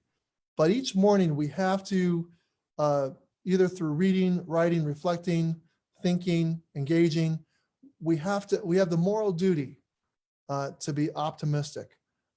And that's actually a stance. Optimism is a stance. It's not a feeling. And I think about just a few weeks ago, how the young men who stepped forward to be part of the 442nd Infantry Battalion, the all Japanese American fighting unit that fought on the United States side, even as their relatives were in internment camps. There was at root a level of determination and persistence, but at some level, my great uncle Manso, who was 23 years old, when he died in Massa, Italy, and the motto of the fighting unit was "Go for broke," which is a gambling term, like you bet it all. somehow, even as the country wasn't far from perfectly expressing its ideals, he still bet on our country. He still expressed a level of optimism, and I don't think he would have ever guessed that his great nephew would become a member of Congress. And I think we have to hold fast to these stories, stay connected to the history, know that the battle for the better, our better angels, so the battle we're waging right now at all sorts of different levels, the very physical battle against the virus, and it's also spiritual, and also the larger battle we're fighting against retrogression. I mean, I just want to remind people that progress is not on autopilot. That it will take optimism, and it will take action and engagement to make sure that we don't allow a regression to happen. We've made so much progress as a country. There are now almost 20 members of Congress who are Asian American. 75 years ago, there were 0. That presence of Asian Americans in Congress has made a huge difference. Judy Chu did an amazing job at pushing back on some legislation that would have vilified China and would have stigmatized Asian Americans more. And to have 20 members of Congress, nearly 20 members of Congress push back on that and not have a single member of the Democratic caucus sign on to that bill and lend it any kind of bipartisan legitimacy was something that did not happen 75 years ago. So take that as another piece of evidence to be optimistic. You and I, leader, journalist, ordinary citizen, immigrant, hoping, aspiring to be a citizen, we all have a duty to be optimistic and to stay in the fight. Great. Thank you for that message, Congressman. Really appreciate it. You're welcome. Thank you. So next up, we should have Congressman Ami Bera. Would you like to introduce yourself? Sure, absolutely. Again, thank you, Minnie. I represent the 7th Congressional District here in Sacramento County, California. Classmates with Mark Takano, Grace Meng, et cetera. And just touching off of some of the comments Mark just made, what makes the United States of America such a remarkable nation is we are a nation of immigrants, one generation after another, bringing with us our traditions, our cultures, our religions, all woven together. It makes it tough at times, but it also gives us that strength and resiliency of diversity. And, in times of challenge like we face right now in the midst of the global pandemic, it really, you see what our character is and our nature. And, it's not a given that our better angels will win, but that's where those of us that really truly believe the strength of America is that diversity of culture, of religion, of tradition that you don't see in most places in the world, where we have to stand up as leaders and fight for those better angels. Now, I'm also a physician by training, who was chief medical officer for Sacramento County. Have done a lot of public health work in my prior life, and in Congress, as a senior member on the Foreign Affairs Committee, chair the subcommittee on Asia and the Pacific. So, pandemic preparedness and global health security is something that I've spent a lot of time working on. So early on, we noticed that this virus, and we've been very involved in trying to figure out how do we, not just as one community or one state or one country, move through this, but how do we pull together as a planet? And again, it is finding that better nature, because we know this is a virus that doesn't recognize what your country of origin is, doesn't understand what religion you are, doesn't know if you're a Democrat or a Republican. It's a virus. And if we come together as a country and a world, we will defeat this virus. And on the other hand, we try to do this and go it alone, it will take longer. More people will suffer, and it will not be good. So it's my hope that we find those better angels. Sure. So the congressman just talked about the importance of optimism, and as a doctor, I'm sure you think a lot about the importance of mental health in this difficult time. I'm curious how you've maintained your mental well-being with everything going on and all the work you're doing. I caught some of Pramila's comments, and I agree with her that while we're physically distanced, we have to emotionally stay connected to one another. So a silver lining during this pandemic and during the stay at home certainly is that we are connecting with old friends from high school.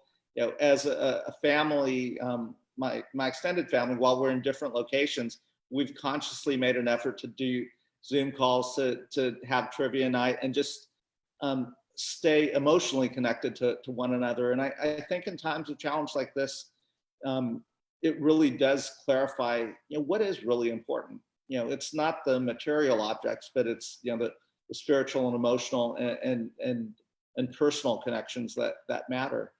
I think doubly for folks like my father, who's 86 years old. My mom passed away a year and a half ago.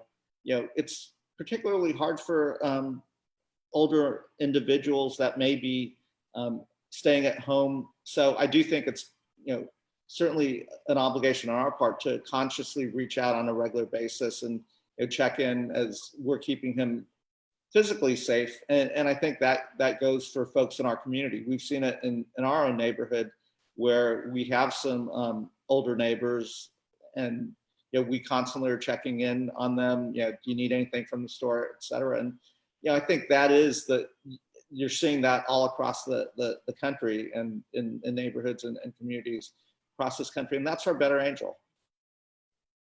That's fantastic. In honor of Asian Pacific American Heritage Month, I wanted to ask you, when you were deciding to go into politics, did your identity shape that decision at all? And do you have any advice for young AAPI folks who might want to follow your path? I think when I first decided to run for Congress, folks were just kind of, are you kidding me? You're going to run? And I was running against a longtime incumbent as well. But as I said in my opening comments, I believe in this country. I believe in the strength of the American story. And it's easy for folks to sit there and say, you can't do this. But you have to believe in yourself. And I ran in 2010 and I didn't get elected, but I learned a lot. I ran on my story as a son of immigrants, on that story of diversity, and on that, because that's an American story. And I would say to young AAPI individuals who are thinking about running, understand why you want to run, but then run on who you are and your own personal story. Authenticity truly is incredibly important, and people can see that authenticity. So don't be afraid. Great advice. I also wanted to ask you, given the rise in, hate crimes and some racist rhetoric around the coronavirus, how would you suggest our community deals with those kinds of things? I think we can't stay silent. We have to step up, and that starts with folks like myself and members of CAPAC and others to stand up and speak out and push back. But also, I recognize I have a big obligation, because I do.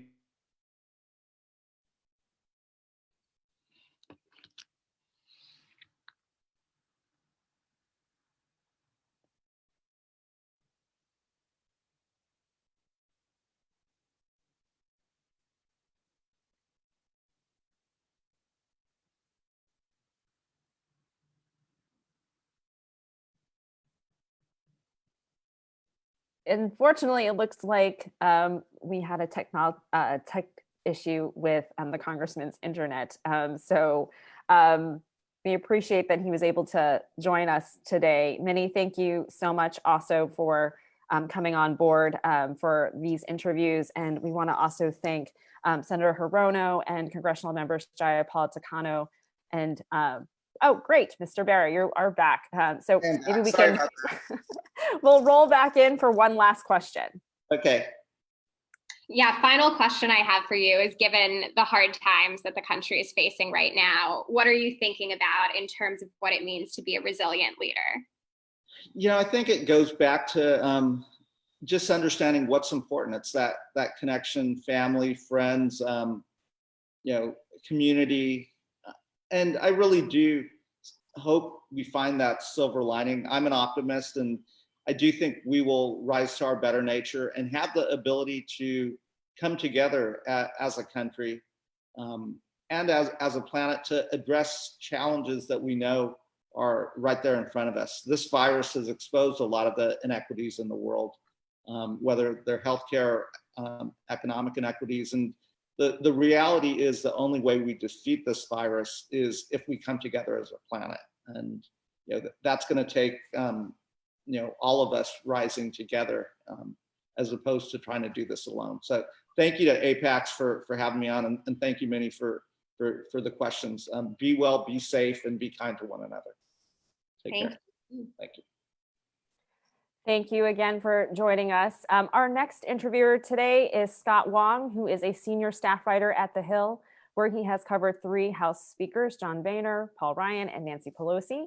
He previously was a congressional reporter for Politico and a staff writer at the Arizona Republic, where he covered Phoenix City Hall and the state capitol. He is a native of the San Francisco Bay Area and graduated from UCLA. So thank you for joining us, Scott, and let's get on with the next conversation. It's great to be with you, and thank you for having me.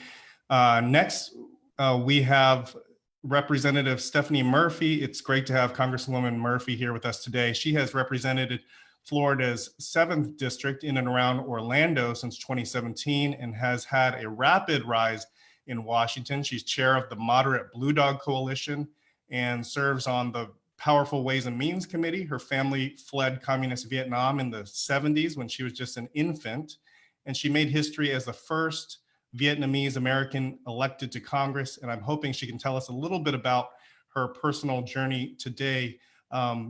Congresswoman, you were actually raised in Northern Virginia outside of DC, although as Vietnamese refugees, that Washington probably looked much different than the one you know today as a member of Congress.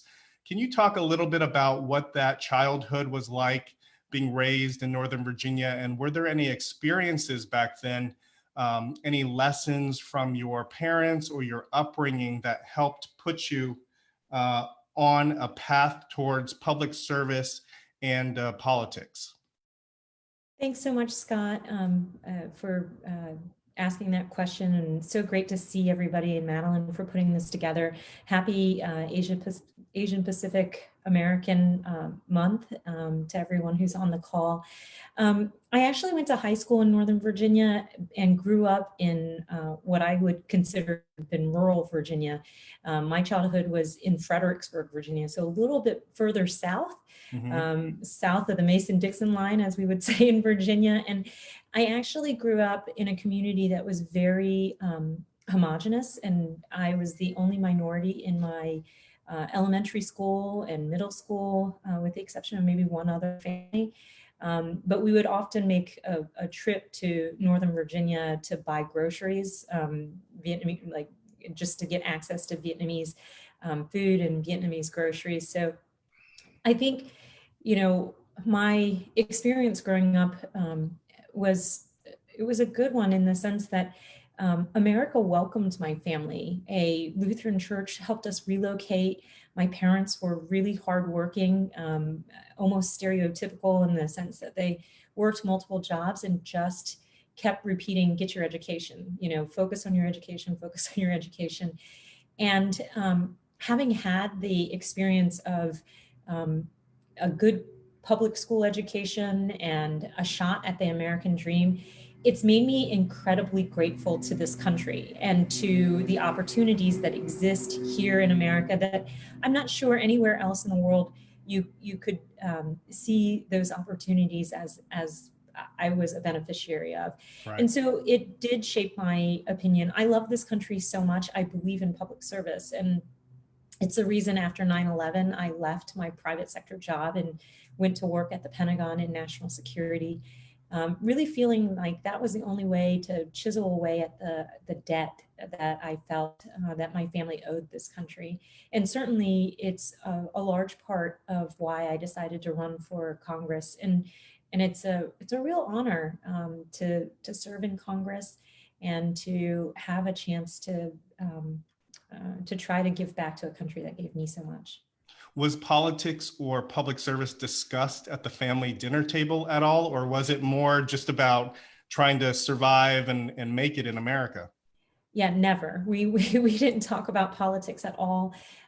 It really was about just trying to survive. My parents always used to say that they arrived in America with just their bare hands, and that they were focused on building a future for their kids in the land of opportunity. Mm-hmm. And so, and then the other thing I think is a little bit culturally Asian is that for a young woman, they didn't exactly encourage me to speak up or to speak out. And as you can imagine, they escaped a communist country, a place where if you spoke your mind or if you engaged in protests or whatnot, that could result in a very deadly end.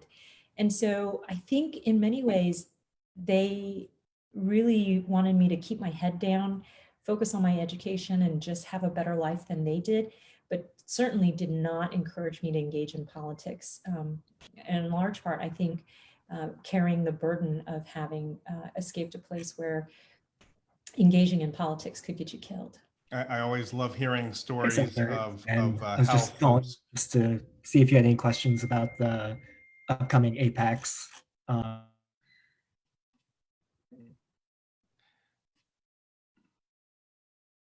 you hear me okay? I can hear you okay, and I think Okay, the other person muted. So. Oh, I see. Okay. You mentioned your work as a national security specialist at the Pentagon, which I find interesting. I read you earned the amazing nickname of the Velvet Hammer. Why did your colleagues give you that nickname? And have you applied that approach at all in Congress and found any sort of success? Well, to put that in context, as you can imagine, I was working at the Pentagon.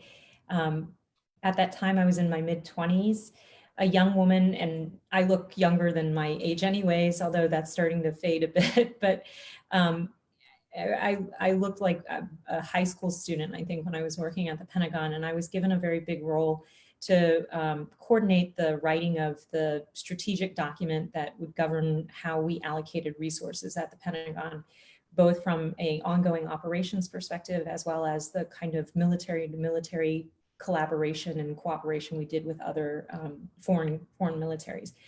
And that meant we set priorities. If you're going to write a strategy document, you set priorities. And as you can imagine, if you're a 4-star commander of a region that doesn't get the priority ranking that you want or believe your region deserves, it can be some difficult conversations. And leading that effort, learned that there's a combination of grace and what looks like flexibility, but is actually a path to getting to where we needed to go as a department and as a country. And so my colleagues gave me that nickname because of the way I managed myself in that role, despite my age and my packaging and the rank of the folks that I was dealing with. And I think in large part, I still bring a little bit of that to my job. And whether it's a job in a boardroom or one on the Hill, you have to be able to recognize that interactions are iterative and there's always the next round that you play, and that so much of what we do is based on relationships. And so having a soft approach doesn't mean that you don't get what you want. And sometimes having that approach helps you get what you want. So I think I do probably still take that approach. Right. let me turn to the coronavirus now, which is on all of our minds and something we are all experiencing. A new Politico poll out today showed that nearly a third of Americans see China as the enemy amid COVID-19 crisis. And we've seen that sentiment translated into verbal and physical attacks on Asian Americans around the country. That's even extended to Asian Americans on the front lines fighting COVID-19, including doctors and nurses. And one of my Asian journalist colleagues, Tracy Jan of the Washington Post, had a great story today about that struggle from doctors and nurses on the front lines. What's your reaction to hearing that some of these heroes, whether that be in police departments or fire departments and certainly in hospitals with doctors and nurses, are being subjected to some of these xenophobic attacks? It absolutely breaks my heart because the America I know, I always, as an Asian American, felt safe and welcomed, as I mentioned in the first question. And to think that these people who are sacrificing and putting their lives and their families at risk, serving on the front lines, especially healthcare workers and other law enforcement and others in our community, it really is disappointing to me. I think it's possible for us as a country to have conversations about the Chinese Communist Party and what they did or did not do right in responding to the pandemic that may or may have led to a worse situation for the world. And we should have that conversation. But that is a very different conversation than the spewing of racist rhetoric. And racist rhetoric doesn't help us get to the bottom of what happened, nor does it help us as a country get through this pandemic. And so I expect that our leadership can set a good example, that those of us who have a platform and an ability to reach broader audiences, have a responsibility in using responsible language, distinguishing and not confusing, Asian Americans with Chinese Communist Party. Those are two very different things, and I certainly hope that as elected leaders we can lead by example. Have you yourself experienced any of those sort of comments or direct attacks, or heard people in your congressional district in the Orlando area experience anything like that? Yeah, so we certainly campaign season ramp up. There's a bit of a tint of racism to some of the attacks that are launched my way, and so I believe there's a book or a pamphlet somebody wrote that has my face merged onto Mao Zedong's hat. And so it's hard to see those things and not see them as, rooted in a bit of racism. And I think that it's not just me or isolated to me. I think the Asian Americans across this country probably are taking pause as they hear some of these stories that come about of people being subjected to this sort of overt racism, sometimes being physically harmed. And it's incredibly important that we use our voice as a community to fight back against this and to speak up on behalf of so many people who don't have a voice in this. We're all Americans, we're all in this together, and that kind of behavior doesn't help us get through this crisis. And just very quickly, a lot of Asian Americans have made strides in Congress, but we still have not seen that many break into the leadership ranks. As a leader of the Blue Dogs Coalition, you are sometimes invited to that leadership table in Nancy Pelosi's office. But what are your plans in the coming years? Are you keeping the door open to running for a leadership position in the future? Well, I would actually note that at the speaker's leadership table, Judy Chu is there representing CAPAC, and Grace Meng has a leadership position in our caucus as well. Mark Takano is the head of the LGBTQ caucus, and he has a seat at that table. They're quite a, and I'm sure I'm forgetting somebody, but Ted Lieu, it's yep, actually really Ted Lieu. great to see the number of Asian faces around that table, just as we're seeing them around boardroom tables, halls of Congress. There's more work to be done in ensuring that we have an elected government that represents the great diversity of this country. And it starts by electing Asian Americans and seeing them take on leadership roles within our party and in other places in Congress. And right now I'm focused on trying to get my constituents through this pandemic. And that's all hands on deck for that, because there's a lot of need out there in our communities. Right. You were back in the Capitol on Friday. I was interviewing members outside the Capitol, which I thought was a little bit safer in the fresh air, but you didn't have that luxury. You were working in your office and had to vote on the $3 trillion coronavirus package on the House floor. What was that experience like? What were the safety precautions that you are taking, and did it feel like a safe environment? We are taking the necessary precautions as per the guidance of the House physician, and everybody was masked. There was plenty of hand sanitizer around. We voted in small groups to avoid crowding on the floor. I think everybody was keeping their distance. I'm sure you've been in one of those scrums where everybody's 6 feet apart, and that makes for a very difficult media scrum, I'm sure, sometimes. I think people are doing what's responsible, not just to keep themselves healthy, but also to be responsible for our community's health and not inadvertently further spreading the virus. And I think that's something that we're all going to continue to see as we move forward with trying to get the permanent solutions to this, which entail testing, treatment, tracing, vaccine. But there are ways for all of us to take precautions, and I did while I was in Washington. Well, Congresswoman Murphy, thank you so much for your time. I think we're just about out of time, but we're going to transition to some of your other colleagues right now. All the best to you.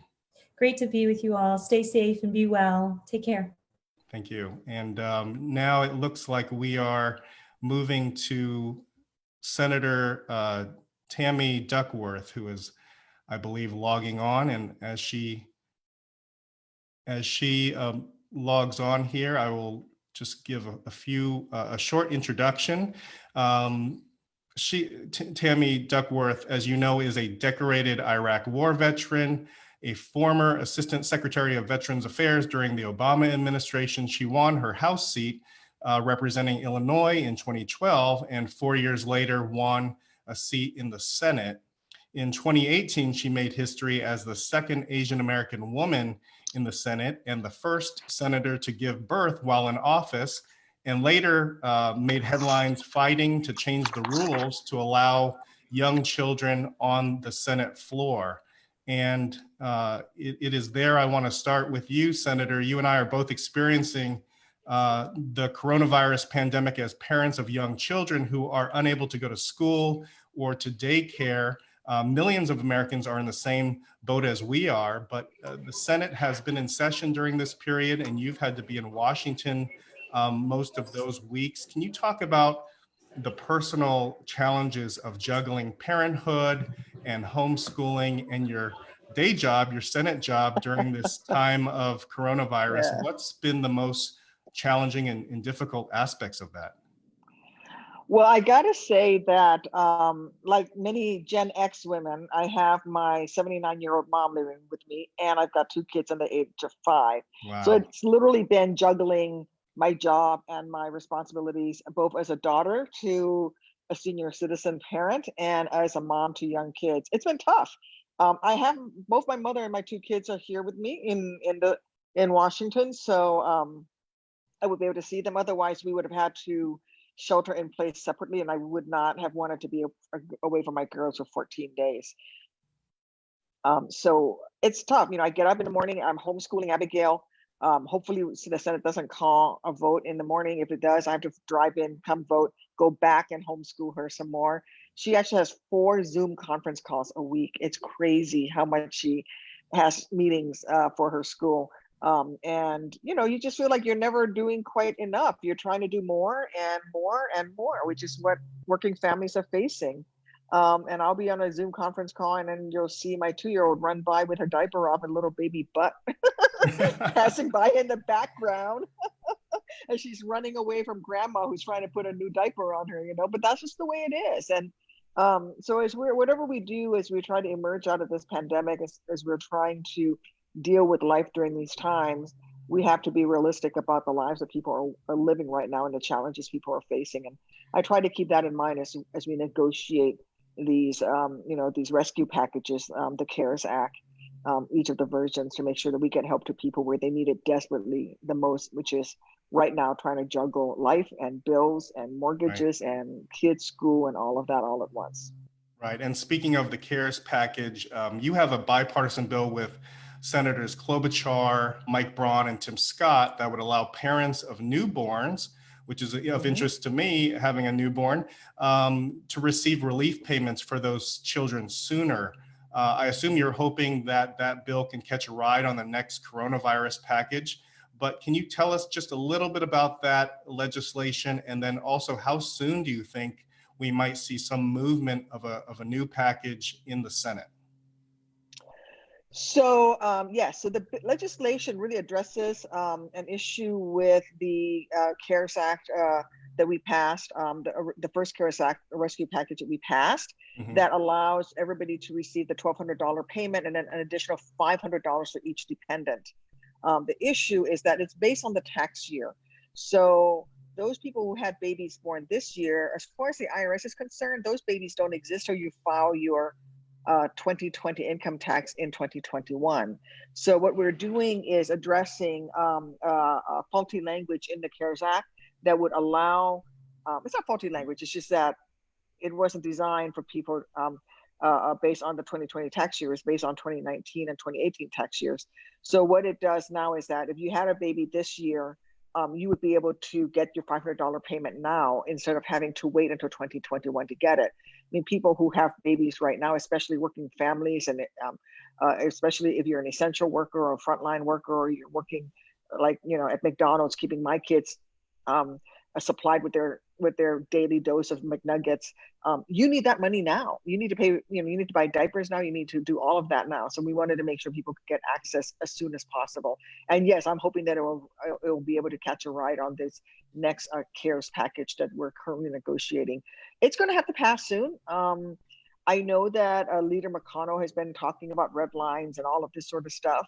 But bottom line, Americans are hurting across this country, and businesses are in trouble, and healthcare facilities are in trouble if we don't get more money to them. And we just simply cannot afford to not act on something. So I think he may be taking a hard line to try to get his members in line. But at the end of the day, we Democrats are united in making sure something moves. And I think the Republicans will come to the table so that we can actually help, working families everywhere. There are hospitals in trouble in red states just as there are hospitals in trouble in blue states, and families are hurting everywhere. So I think we'll pass something. I don't know it'll come probably after we get back, unless Senator McConnell calls us into session next week. But as far as I can tell, I don't think we're going to move anything this week, unfortunately. Senator, two of your other passions, aside from children, are veterans and the disabled community. And I'm just curious, we haven't heard too much about those groups in the coronavirus pandemic, but I'm sure you have heard a lot from those constituencies. Tell me how the COVID-19 crisis has been impacting both veterans and the disabled community. Well, some of the things that we put into the first CARES package was to make sure that there was enough funding through Medicaid dollars, and that there was flexible enough spending so that people with disabilities would continue to get access to care, and that we were able to get resources to people who have disabilities who are in group homes, for example, that sort of thing. So it's always been at the forefront. I'm also working on making sure that our mass transit systems, which are getting funding to help them survive, also continue to address the needs of people with disabilities. And then as far as veterans are concerned, I'm actually working on a piece of legislation right now that I'm introducing that says that veterans who are ill, have contracted COVID-19, should not have to pay copays for any preventative treatments that they receive against this particular pandemic. What happens is, like, most Americans who get their health care through the Affordable Care Act, we don't have to pay copays for preventative treatments. But if you get your health care through the VA as a veteran, you have to pay. And so veterans have to pay for things that the rest of Americans don't, which is really unfair. But I really feel like, especially in light of this pandemic, that we should be lifting their copays, in particular when it comes to COVID-19 issues. And veterans also are of a group that are much more likely to suffer very negative side effects from COVID-19. A lot of respiratory illnesses from veterans who served in both the Gulf War and Iraq and Afghanistan with exposure to burn pits. They have lung damage, which make them much more susceptible to the very, very negative side effects of COVID-19. Also, Vietnam veterans and their exposure to Agent Orange also make them more vulnerable with the illnesses from Agent Orange that now make them especially vulnerable to COVID-19. And then the other thing that I've been doing is reaching out to all the VA facilities, at least in Illinois, to make sure that they're ready to serve as their fourth mission. And the fourth mission for VAs is to step up and support civilian healthcare facilities. So, for example, Hines VA, where I go to get my healthcare, actually has well over 24 civilian COVID-19 patients that they're taking care of on a compassionate service basis because of overflow in other hospitals. And so, yeah, there's a lot of work to be done. We're just trying to stay on top of it all and make sure that everyone gets taken care of and that nobody drops through any type of safety net. Right. You know, Senator, as Asian Americans, a lot of us were told by our parents that if you work hard, you'll get ahead, that it was as simple as that. But I think in this current environment of COVID-19, all of that is sort of out the door because there's so much that is beyond our control. You have thousands of high school graduates not knowing if they're going to be going to universities and colleges next fall, thousands of college graduates entering a really, really tough and uncertain job market, really the worst in our modern history. What's your advice and hopefully an inspirational message for some of these young people who are just, you know, setting out and starting their lives at this point? Well, that there's a light at the end of the tunnel and that they can make their way through it. If they're looking whether or not they start college on a campus this fall, there are all sorts of online programs that are very, very good, and that they should just don't delay and don't set aside your studies because of uncertainty. You should just keep moving forward and try some of those online programs. I actually got my PhD through an online program because I was working full-time as assistant secretary at the Department of Veterans Affairs, and as a congresswoman, there's no way I could have gone to a brick and mortar school. It was hard, it wasn't easy, but I was able to get it done. So there are great online programs out there at accredited universities that they can certainly enroll in. As far as the job market is concerned, just be persistent, apply for those internships, and just, you know, we're doing everything that we can to make sure that we get the economy back on track. But it's really important that we don't open the economy too quickly so that people then end up, we end up seeing a new spike in COVID infections and then have to shut the economy back down again, because that would be far more detrimental to the well-being of the economy than if we were to slowly open in a methodical way. Our governor in Illinois, Governor Pritzker, has a 5-phase plan that I think is very good, and it's very much tied into the availability of low cost and widespread testing, and also widespread contact tracing, which are both vital to us being able to truly open the economy again. So I tell them, don't give up hope. There's a lot more that can be done, and we can all find a way out of this, but do everything that you can while you're waiting. Take those online classes, get those certifications that you can get online that will make you more competitive in the job market once the economy gets moving again. Got it.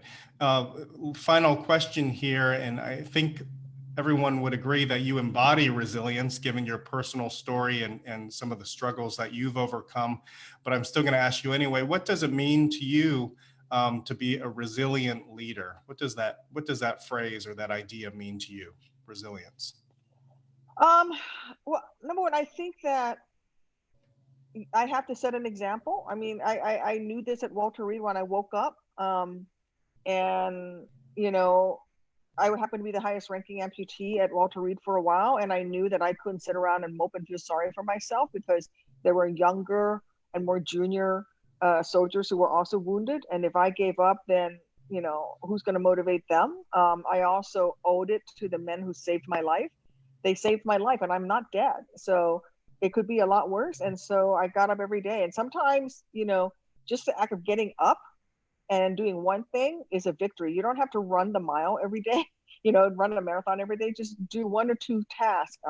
To me, that's what resilience means. It's not about, you know, achieving a huge, gigantic success the first time you try. It's about getting up and trying something. When you fall down, you know, if you can't stand straight up and jump straight up, then get up on your hands and knees and then sit up. It's just continuing to strive and move forward in every way that you can, even if those are tiny baby steps. At the end of the day, you know, this is I joke. This is army talk. You know, I woke up on the right side of the dirt this morning, and that was already a victory. Very good. Well, Senator, I would love to get into some 2020 questions, but unfortunately, because this is a nonpartisan event, we will have to leave it there. You have been at the center of a lot of those 2020 conversations, but we will have to leave it there. Thank you so much for your time. Thank you. And participating. Take care. Take care. Be well. Thank you. Thank you, Senator Duckworth and Congresswoman Murphy for joining us. And Scott, appreciate all of your time with us this afternoon. Thank you for all of your insightful questions. Next up for us is Nicholas Wu, who is a politics reporter at USA Today. Previously, he was a fellow at the National Journal. His work has appeared in The Atlantic, Slate, City Lab, and Government Executive. A Michigan native, Nicholas went to Princeton University, where he majored in the Woodrow Wilson School of Public and International Affairs. Thanks so much, Nicholas, for joining us today. Thanks so much for having me.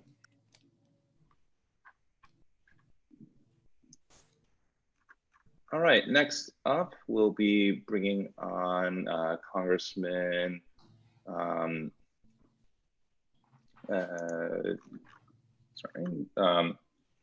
Congressman Bobby Scott will come on next. Is he on the call?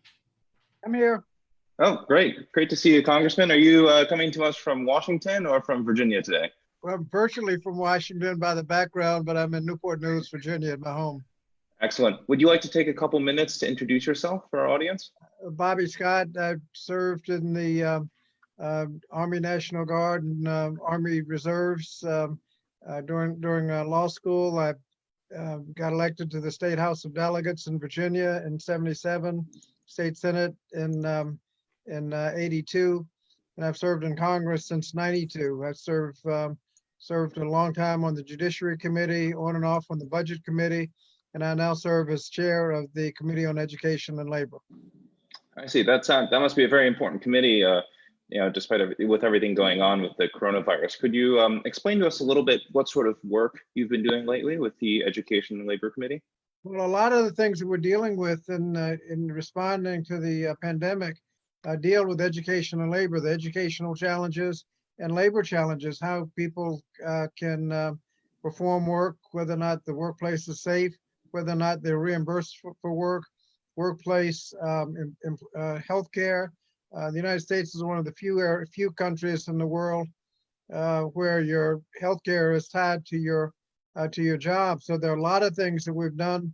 One of the first things we did in responding to the pandemic, in fact, was we had a small bill. We had testing, no co-pay deductible, family leave, which came before our committee, and also school lunch. Many students get most of their nutrition from the school meal. And when you close the school, you shut them off from that nutrition. We gave waivers and additional funding to make sure the schools could deliver those meals at home. And that wasn't anything new. That's what they do during the summer. They just needed waivers and a little extra funding to make that happen so that the children got fed. Next go round, we had significant funding for education, K through 12 and higher education and early education to make sure that education could continue. We enhanced leave The unemployment compensation was a huge factor. As we haven't, the problems that occurred during this pandemic occur because you've lost your income. If we can continue the income, you can pay your rent, you can buy food, you can pay your bills. And the unemployment compensation in most states like Virginia is woefully inadequate. And so we had a plus up, whatever you get for unemployment, add $600 to it. That meant that most people, if they could get through with the huge tidal wave of applications for unemployment compensation, they're finally getting through now. But when they finally get through, they'll be getting about, most of them, what they were making when they were working. That way they can maintain their rent, they can maintain buying food, they can pay their bills, and they don't fall into decline. That was a huge part of it. The $1,200 checks obviously were very helpful. The next round, we haven't finished yet. We have additional work to do. One that I've been working on for several months is through the Education and Labor Committee, is making sure that people have a safe workplace. OSHA today does not have an enforceable regulation to protect workers from airborne infectious diseases. They have some guidelines in some industries, but no enforceable standard. And we need to make sure that the people who are now, they're trying to open up, can go back to a safe workplace. And we need OSHA to come in, working with the Centers for Disease Control, to make sure that the workplaces are safe. And that is not the case now. We also have to make sure, like I said, your insurance is tied to your workplace. We need to have what are called COBRA benefits subsidized. You have the right to continue your insurance, but those premiums can easily be $1,000 a month. Well, if you just lost your job, you don't have $1,000 a month. So we need to make sure those are subsidized. We did that during the 08-09 recession. We subsidized 2/3 of those payments. Most people did not have the 1/3, so they lost their insurance. We need to make sure they're subsidized at 100% to make sure that people can keep their insurance during the pandemic. This is a health pandemic. The last thing you need to worry about is losing your health insurance. The main thing we need to do at this point is to fund state and local governments to accommodate, to make up for the revenue shortfalls that they're experiencing. Virginia had a perfect example of what can happen. Our General Assembly session ended just as the pandemic was kicking off. We had, just in the education section, additional money for raises for school teachers, money for construction at colleges, money for counselors K through 12, more money for low-income school systems, free community college for low-income students, and a number of other initiatives in education, all of which were temporarily suspended because after this session ended, the revenue forecast came in, and we didn't have nearly as much money to work with as they thought they did during the session. And so if we can restore the funding for state and local, we can restore all of those cuts in education and everything else they had to cut through the budget. In addition to that, we need more money for education. Obviously, it's more difficult to teach students when they're not there. You have the technology, you have training of teachers, you have the connectivity that costs money. You have the sanitizing of the school of the schools. You have summer programs that you didn't budget. There's a thing called the summer slide. Low-income students actually regress from when they leave in June before they come back in September. There's a regression where they've got a 2-month head start on that. So we can't wait until August and September for them to regain their education. We have to be doing something during the summer. And those summer programs, particularly when it may be distance learning, are going to be a challenge. Special education is a challenge. So just in the Education and Labor Committee, I've been about as busy as I've ever been on the committee, because most of the challenges that occur because of the pandemic occur in areas affecting the jurisdiction of the Education and Labor Committee. Right, so Congressman, while we're on that issue of education, we probably have a lot of young people and students on this call. I was wondering, what sort of advice would you have for young adults to become more civically engaged, especially as so many of these programs and internships have moved online as we shelter in place? It's been more difficult. The opportunities have become more difficult, but you just have to keep trying, and you have to be engaged. There are a lot of organizations that are organized over issues that you may be interested in: the environment, civil rights, whatever the particular healthcare, whatever the issue is that you have an interest in. Join the organization and become engaged. There's a lot that can be learned. The organization needs, all these organizations need as much help as they can get. And internships in those organizations, we haven't figured out how we're going to do internships in the congressional offices just yet. I'm sure we're going to figure out something, but it's more difficult when the offices aren't even open. But people have to become engaged. This is an election year. It's been pointed out this is nonpartisan, so we're not telling you who to vote for, but it's critical that you get engaged with the political organizations to make sure that people get out and vote, to express themselves, because so many decisions are made by the people that get elected. Right. So, Congressman, I have a question for you as a Virginian. Your fellow Virginian, Senator Mark Warner, went viral with his infamous tuna melt. So what has been your go-to dish that you've been cooking lately? Well, I don't have any videos. Mark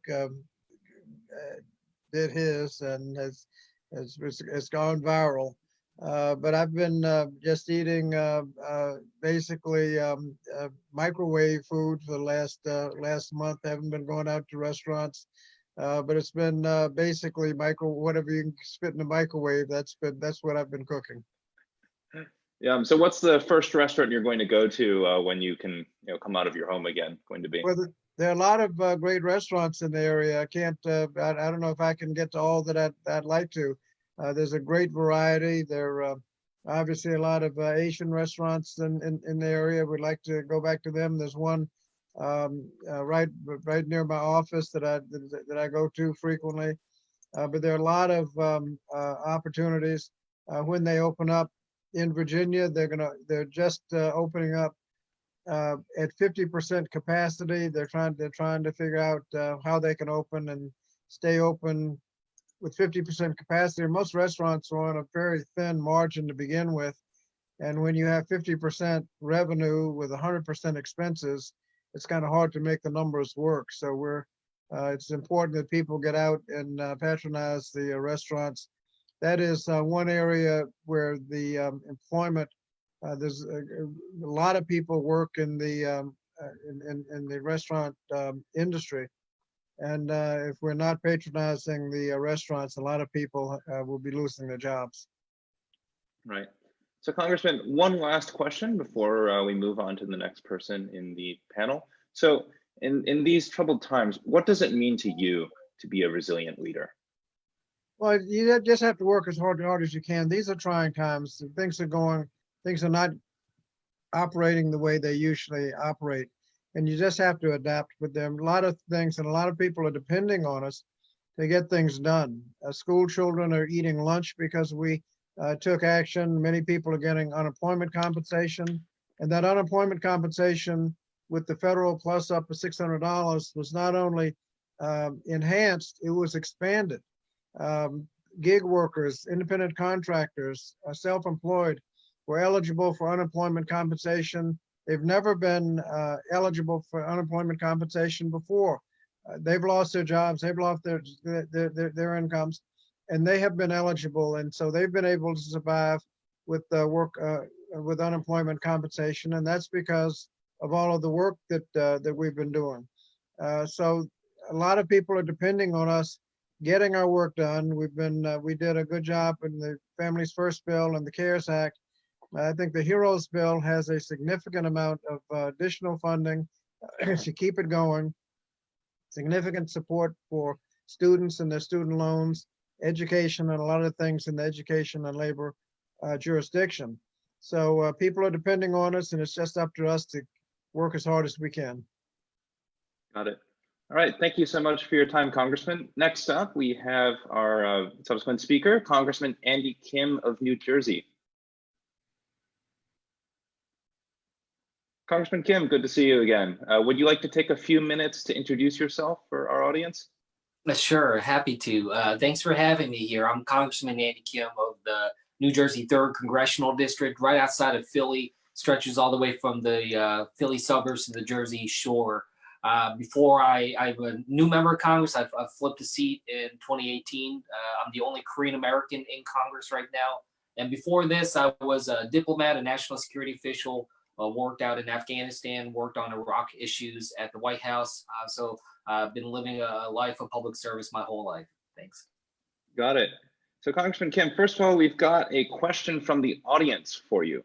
What advice would you give to AAPIs in New Jersey who want to get involved in the electoral process? Yeah, well, look, I first of all, I encourage you to do so. It's so important to have people really taking every step that they can to get engaged in politics and government.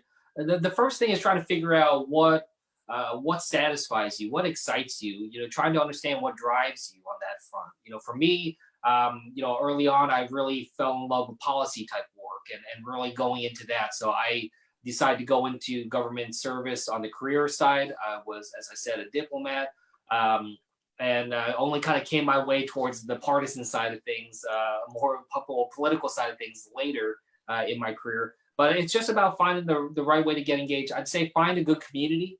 You know, find folks, whether online or in a community that share that same passion, because you're going to help each other out. You're going to continue to motivate each other even through tough times, and you're going to look out for each other. And they're also going to help you find different opportunities that come up. So finding a community, trying to find a mentor that can help guide you as well. Those are some tangible things that I would recommend.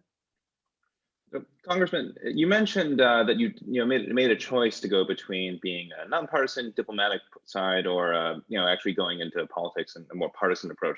Now, thinking back on my days as a public policy student, what made you decide that you wanted to go in this direction? Oh, going into the politics, you mean? Exactly. Yeah, running for office. Well, look, I think for me it was really just a recognition about, it was when I became a dad. You know, when I became a dad, and I have 2 baby boys now, a 2-year-old and a 4-year-old that you may hear screaming in the background. But it really kind of came down to that when I was worried about, I was worried about their health care. I was, as they got, both of them unfortunately have some medical issues that we'll continue to work on. I'm worried about their education, public schools, other things like that. So I just got really worried across the board on a lot of different issues. And I just felt like the representation in my home district here in New Jersey just, wasn't speaking for me. So, really kind of just came down to this kind of base instinct as a son of immigrants and father to 2 baby boys that, I wanted to step up.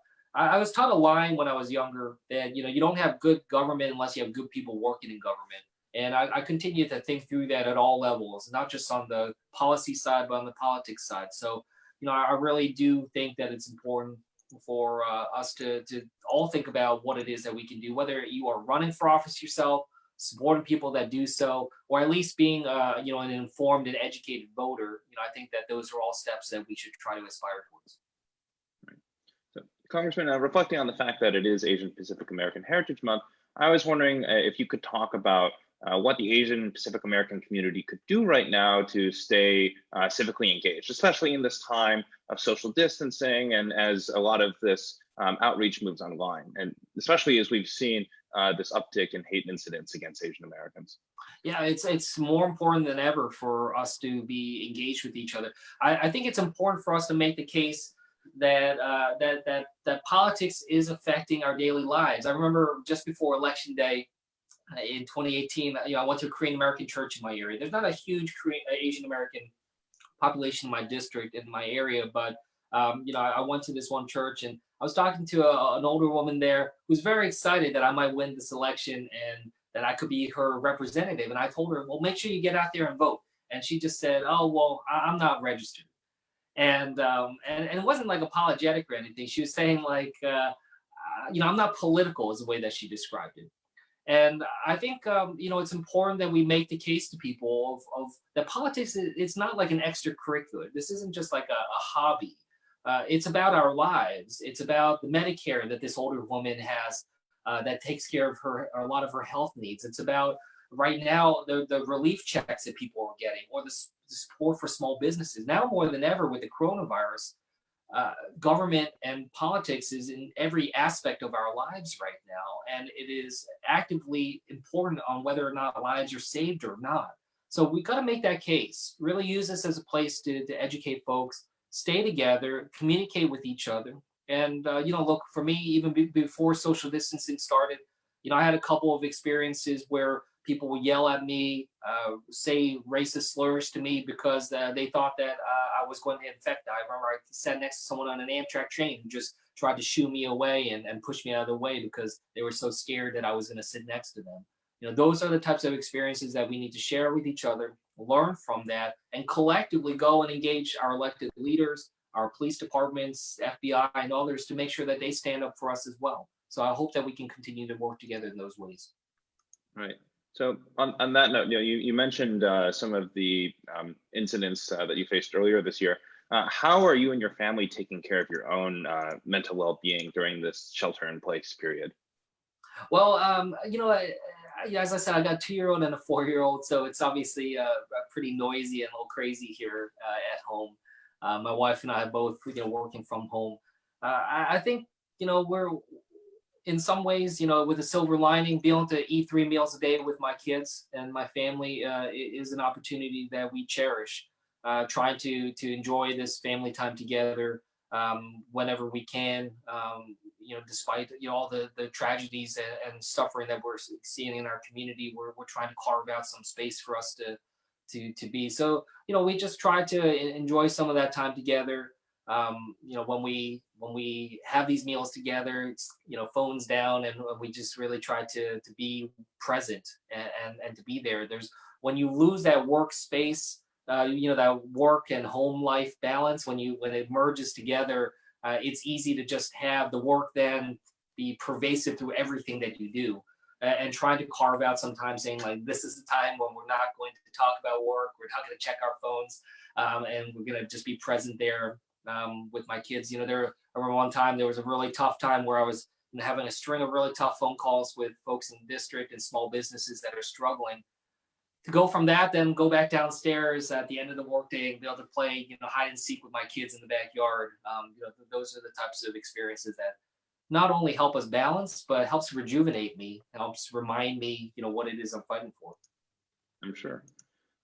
So, we probably have a lot of people on this call that have children, and I know, you mentioned your 2 young children earlier. What sort of words of wisdom could you give parents that might be struggling with their new role as educators and, both working at home and teaching their kids at home? I have no words of wisdom. I just console with you and say, I feel your pain. I feel your struggles here. My kids are a little younger, so they're not quite in school age at this point. So I thankfully don't have to kind of like brush up on my my long division and stuff like that to be able to teach them. But it's about, again, just trying to find ways to be able to entertain them, to keep them engaged, and like I said, just when you're there with them, to try to be present. The kids really know when I'm not. My youngest kid, who's just 2.5 years old now, I mean, he'll look at me and he'll just say like, no iPhone, no iPhone. if I'm kind of texting too much when I'm around him. So it's a struggle. It's tough. Families all across this country are feeling this. And those of you who don't have little kids running around at home, I hope you go easy on us that do. And don't mind it when they kind of photobomb my Zoom calls or other things like that. Yeah, I mean, I'm waiting for them to run into this call. Yeah, the door is barricaded right now. It's So, transitioning onto a slightly different note, there's a lot of fear right now in the Asian Pacific American community, especially in the rise of hate incidents that we've heard about. There was that Washington Post story yesterday about Asian American doctors who faced racism on the job. How would you advise our community to address this right now? Yeah, I mean, this is a huge concern, and I really do worry that once we are as we're starting to reopen now, and people are going to be interacting with each other now, going to stores and other things like that, I worry that there's going to be an uptick here. I think that there may have been some suppressed numbers in the last 2 months because of the extreme social distancing. But when people are out and about and they're worried, they're looking around and worried, who's infected, who's not. I worry that that kind of environment and atmosphere is going to be ripe for this type of discrimination and for that type of division. So, it's really important that we are taking steps. Again, collectively engaging with each other in our communities, and then raising this with our local elected officials, our police, and others. Let them know about the concerns that we have, working with our governors to ensure that they are putting out messages as well along these lines. I'm the only Asian American on the select committee for the coronavirus crisis in Congress. And then that's a place where as well that I'm trying to continue to raise the profile of these types of issues when it comes to how do we safely reopen and re-engage our economy. It can't just be about getting businesses back open and the numbers. It's also going to be how do we conduct ourselves when we reopen? How do we conduct ourselves when we start to engage with other people again? And that is a fundamental part of the conversation that I think is so badly missing in a lot of the discussions out there about what happens next. Congressman Ken, could you explain it all a bit for our audience, what exactly Congress might be doing to address this issue of anti-Asian discrimination? Congresswoman Meng mentioned her resolution earlier, but we probably have some new viewers on the call right now. Yeah, happy to. I mean, yeah, we do have a number of different resolutions out there. I've been engaging a lot with the FBI, trying to press them to dedicate more resources towards anti-Asian American discrimination, the concerns about hate crimes, be able to better organize the information that's going out to different states. Like right now, if there is a hate crime or something that someone wants to report, how do we get that information out to them as quickly as possible? Right now, it's very complicated. What number I call in New Jersey is going to be a different number that you call down in Virginia and elsewhere. So we're trying to streamline that, help people understand what steps they can take if they were confronted with some discrimination. And that data and that ability to hear from people is what's so critical about that. So, that's a big part of it. And like I said, I'm also on the select committee on the coronavirus crisis. I'm trying to make sure that this is something that a lot of my colleagues are talking about, pressing DHS and others to be constantly thinking about this as we reopen. I've mentioned it to my governor here in New Jersey, and I hope other governors as well are primed and ready to understand that this could be something that picks up in the coming weeks and months as we start to get back into business. I see. Congressman, you mentioned that select coronavirus committee. That's a very high-profile role for a first-term congressman. Could you explain a little bit for our audience what kind of work you're doing there and what sort of things you're seeing and hearing? Yeah, this is a committee. So it's 12 members of Congress total, 7 on the Democrat side, 5 on the Republican side. And you're right, I'm the only first or second term member of Congress on the Democrat side on this, the only one from a tough district. So it's a good opportunity for me to try to look out for my home state in New Jersey. I'm the only one from New Jersey on this. And what we're doing is doing oversight over the CARES Act and the relief packages. But it's also a committee that's in charge, that's been charged with looking forward. What happens next? How do we safely reopen? How do we prepare for a second wave that Dr. Fauci and others say is inevitable? And how do we try to supercharge towards a vaccine in a responsible and fair way? And those are some of the things that we're going to be working on. We're just getting ramped up now. We had our first kind of public briefing on testing and the importance of testing and contact tracing. We're going to be doing another one, I believe, tomorrow on essential workers. So it's a place that's going to be a focal point for a lot of the congressional action on the coronavirus. I see. Has it been difficult to transition to this kind of virtual Congress and virtual committee work? I mean, not for me. I feel like this is my career before this was, as I said, in Afghanistan and in Iraq and elsewhere. So I've worked in all sorts of different types of work environments and different stressful circumstances. So I'm capable of handling this kind of transition, and it makes it a little trickier in terms of being able to have kind of the level of communication that I want with some of my colleagues. But I feel like we're able to work that right. We're trying to make some steps to be able to make sure that Congress is able to keep the foot on the gas, and hopefully we'll be able to do more of that. But right now, I'm in my district. I certainly wish I could be out there more. Again, so many people in my community are grieving and struggling right now, and it's tough not to be able to be there alongside them through that time.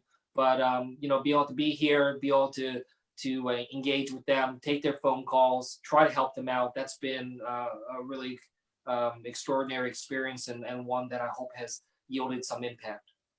I see. So, Congressman, shifting gears ever so slightly, in this time of social distancing, it seems particularly important that we stay connected and check in with all of our loved ones. What are some creative ways that you've been doing so? So I got two nephews, my wife's brother's kids out in California. They're roughly the same age as my kids. So we've been doing a lot of kind of video calls between them, and we've been doing different things to kind of keep them entertained. So, we just did like a little bit of a lesson on outer space with them the other day. It was helped by the fact that we had a Zoom call with astronaut Johnny Kim. That was really great for them to be able to just meet an astronaut and a Korean American astronaut at that.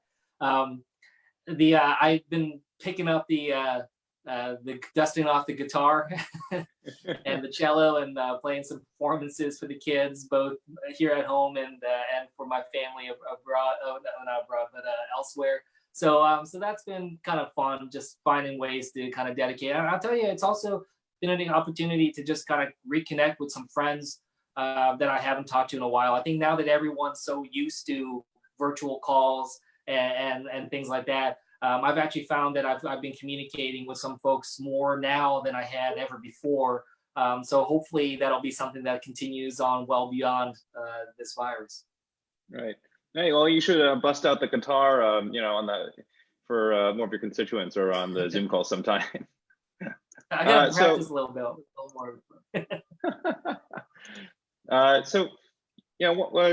somewhat of a lighter question. So last month, Senator Mark Warner of Virginia went kind of viral with his tuna melt sandwich. What sort of things have you been cooking at home?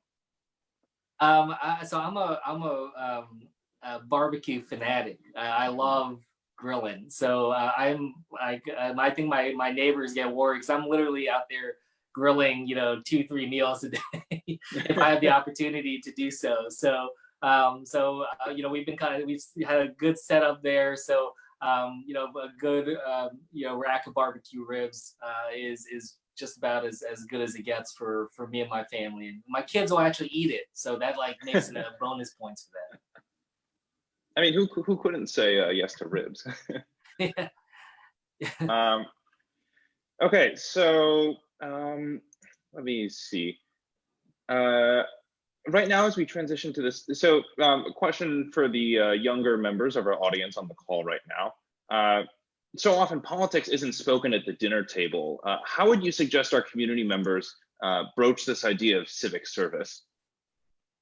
Yeah, look, I mean, I think it's about talking about it, not just kind of through the front door of elected politics and partisanship, but kind of coming at it from the angle of just, other aspects of our life, whether it's about, for folks that are in college, for them to be able to talk through what happens next in the fall and what happens with their next semester and what's going to happen after their school, for them to talk about that, and then talk through who are the people that are making those decisions, who are the people that are determining what their life is going to be like, for the next couple months, and trying to think through what is that new normal. And this is something that I find is so lacking in our conversation right now as a nation, is is what do we open up into, and what will be that new normal in our society?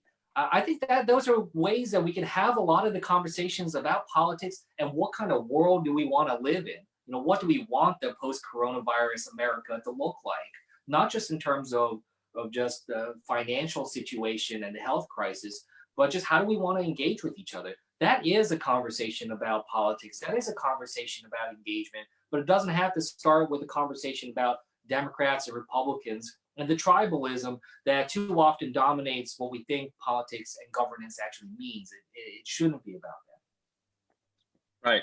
That's such an interesting point, Congressman, especially as we think about the role of the Asian Pacific American community in this. As I think there was a Pew report the other day about Asian Pacific Americans being the fastest growing electoral group in the country. It makes me wonder, like, what sort of role do you think the Asian Pacific American community will have in this new normal? Well, I think the sky's the limit for that. And, as you said, the fastest growing population. I think that it really is up to us to determine what kind of impact we want to have. As I said, I'm the only Korean American in Congress right now. I am working hard to make sure that I'm no longer unique in Congress. I'd love to have others step up and join. And we need to have a Congress that looks a lot more like the rest of America. And those should be goals that we strive towards. But again, it doesn't just happen. It's so hard to run for Congress, to put in the infrastructure to be able to do that, to raise the money and to do other things. Our ability to come together, recognize the importance of this all is so critically important. And not just, for people who are Asian Americans, but people who are stepping up and representing strong and be able to take on these issues. Like I see my colleague Gil Cisneros just jumped on. I don't know if he's after me, but Gil has just been fighting for the Asian Americans, for the Korean Americans in his community. These are the types of leaders that we want. It's not just people that depends on who we look like and what our ethnicity is, but people should be able to fight for our causes no matter what. And that's really what makes for a strong leader. All right, thank you, Congressman. As you noted, Congressman Cisneros is on, but before we move to him, I've got one last question for you. Okay. In these times, what does it mean to you to be a resilient leader? Well, look, a leader is about responding to the needs of the district, which first and foremost we need to do. But what I also talked about earlier in my remarks, I think is the next step, is a leader also needs to be able to show people what the future could look like. What is it that we're trying to aspire towards? What is it we're trying to do? So often politics gets so nearsighted and we're just dealing with, one day at a time, one tweet at a time. I'd like to see us step up and be resilient leaders that can show a vision for the future, that what it is that we can get through on the other side of this crisis, what kind of country we want to live in. We are at a moment, like a post 9/11 moment, a post Berlin Wall movement. This is one of those moments. And I think a lot of people have a lot of anxiety because they don't know what comes next and they're worried about that. And no one's been able to really paint that vivid picture for them yet of what comes next and the choices that we have ahead of us that will shape what kind of world we ultimately live in. That's what I hope leadership means right now. Got it. Thank you so much, Congressman. All right. All right. Thanks so much. Mm-hmm. Next up, we have Congressman Gil Cisneros of California. Thanks so much for coming on. Congressman Cisneros, how are you doing?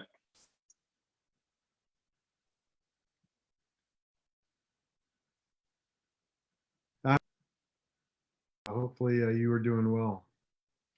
I think you were muted for a second there, Congressman. Would you mind just repeating what you said really quickly? No, I just said, happy to be here. Sorry I was on mute, but just thank you for having me here, and hopefully you are doing well also. Likewise. So are you joining us from California or from Washington? I am joining you from California. Excellent. So would you like to take a couple minutes just to introduce yourself to our audience? Well, for those of you that don't know me, I am Congressman Gil Cisneros. I represent California's 39th Congressional District, which covers parts of 3 counties, Orange, Los Angeles, and San Bernardino County. I represent one of the most diverse districts in the country. It's a minority-majority district made up of a large Latino population, but also of a large Asian population as well. made up consistently of individuals with a background from China, Taiwan, and Korea. But we also have some Vietnamese and a large Indian population as well. So, but I'm a first term congressman. I was able to win my election in 2018 to flip a red to blue seat. And, happy to work with my colleague, Andy Kim, who you had on board before me.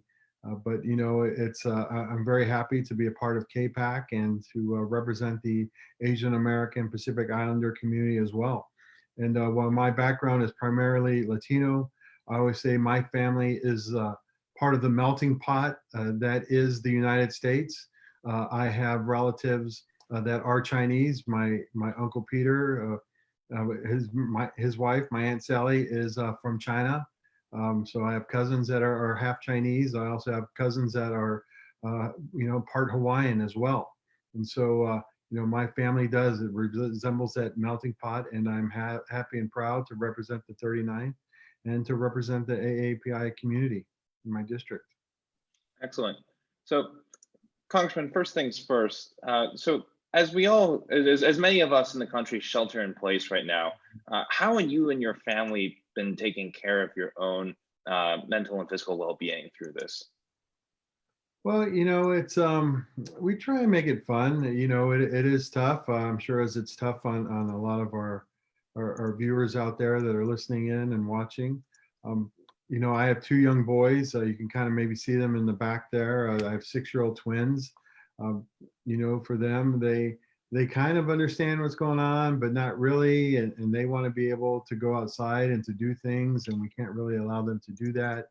My wife has kind of taken on the burden of becoming their primary educator right now, of teaching them through the homeschooling and teaching them online.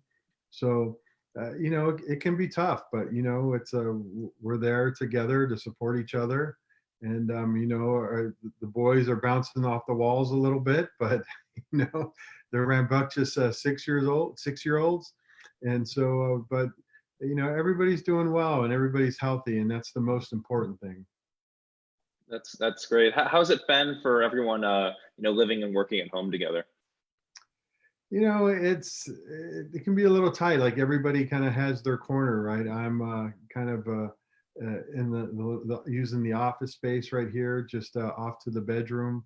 We have a little alcove where my wife has set up a shop for, set up school for the boys. So we're all doing, we all found our little areas, our little corner where we can all kind of work. We're managing. I know that we're doing the same thing that families across the country are doing, right? Just kind of making it work and doing the best they can and really doing what they need to do to stay healthy and safe. Right. So, Congressman, you mentioned that you had a majority-minority district, and as quite a few news reports have looked at, the coronavirus has hit minority communities particularly hard during the pandemic. Could you talk a bit about what you've heard from your constituents about how they're affected by this virus?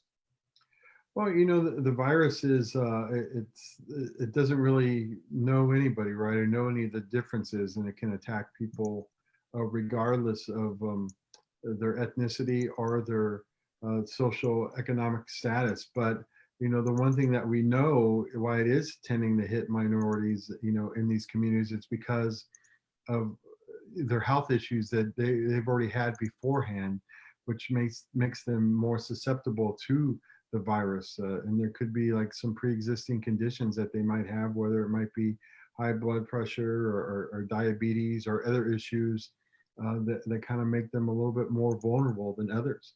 And, that's really what we're seeing, why it's hitting our minority communities more than it is other communities.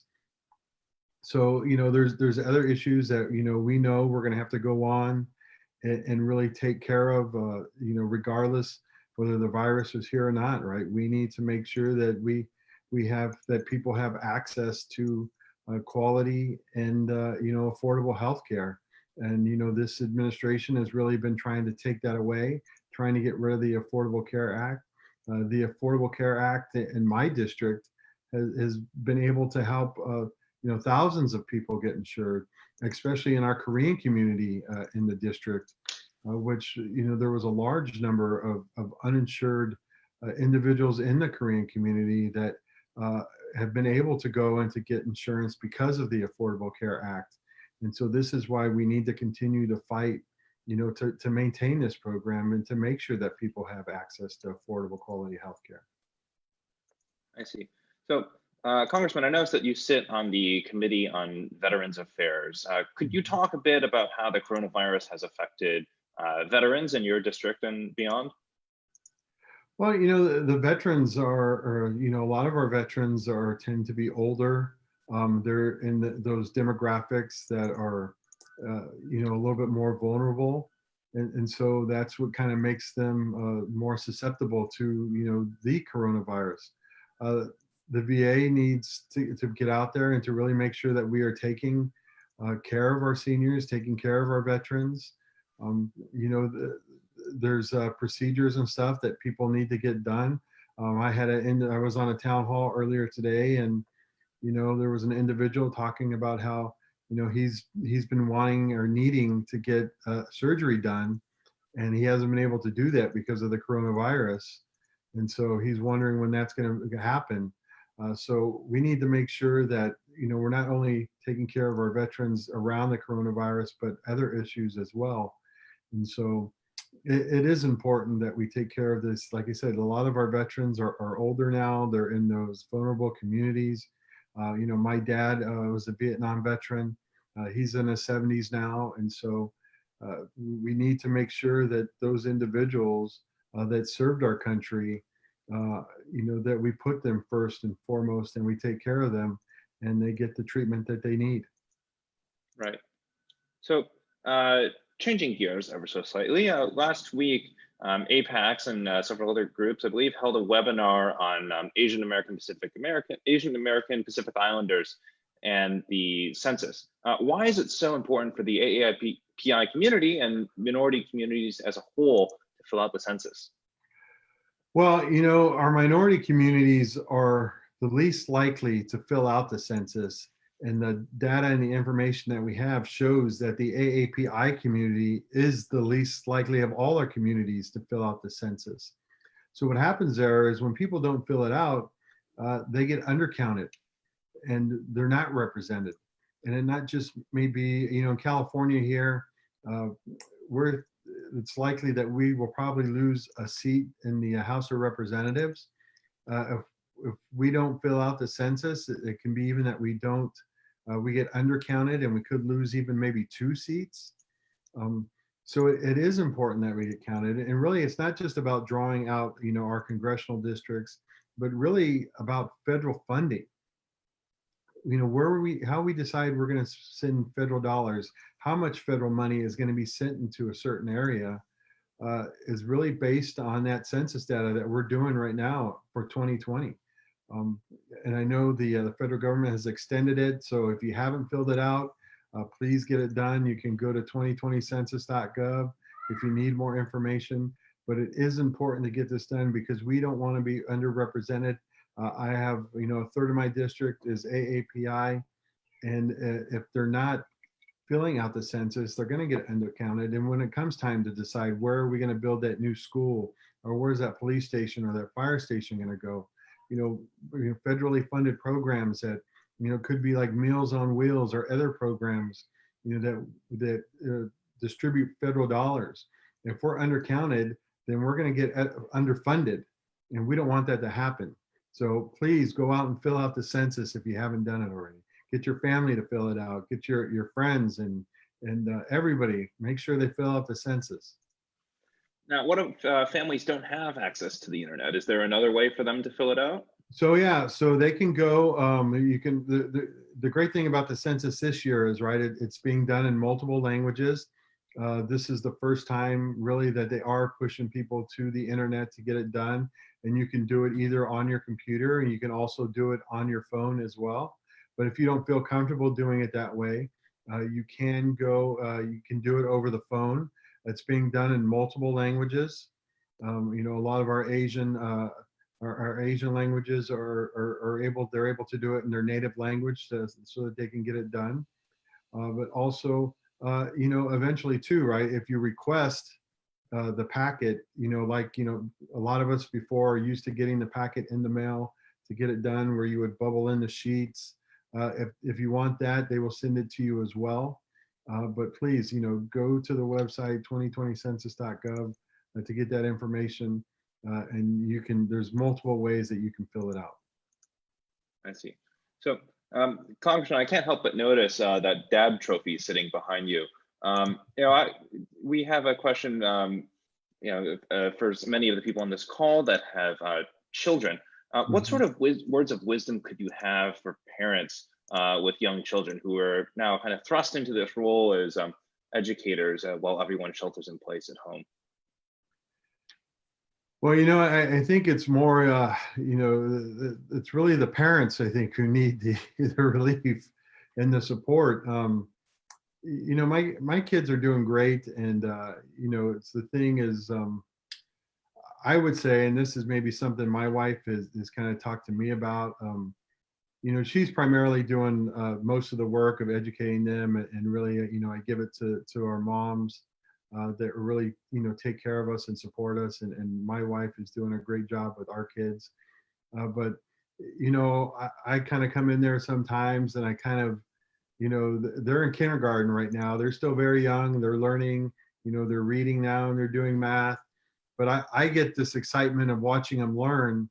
And I want to like expand it and kind of teach them a little, you know, go into more things and expose their mind into new things, especially like maybe, you know, as they're learning addition and subtraction, I'm like, oh, hey, well, you know, there's another thing called multiplications that you're going to learn eventually too.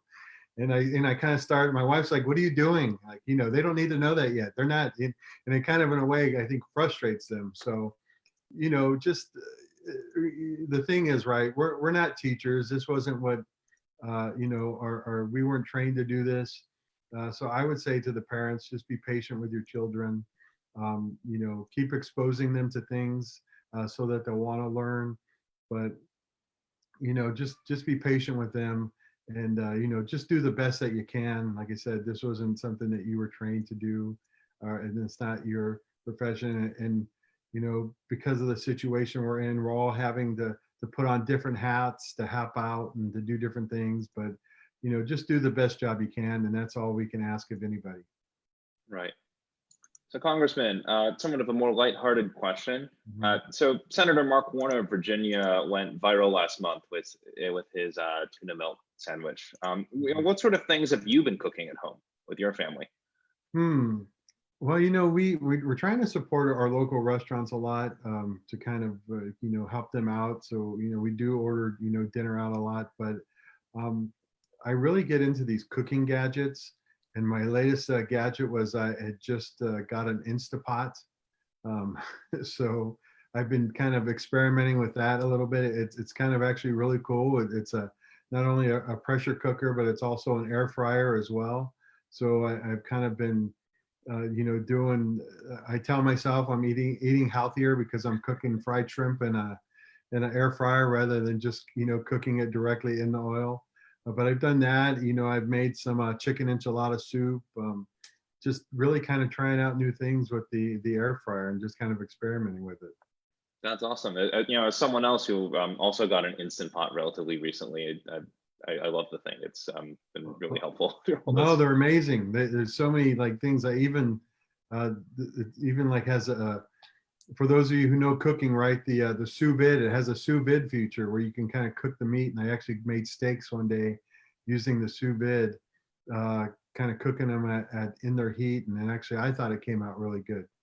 That's awesome. Yeah, I should do that. So a couple last questions before our next speaker. So first of all, you know, as we've moved into this kind of virtual spaces, so many of us shelter in place, what sort of advice would you have for young adults to become more civically engaged right now?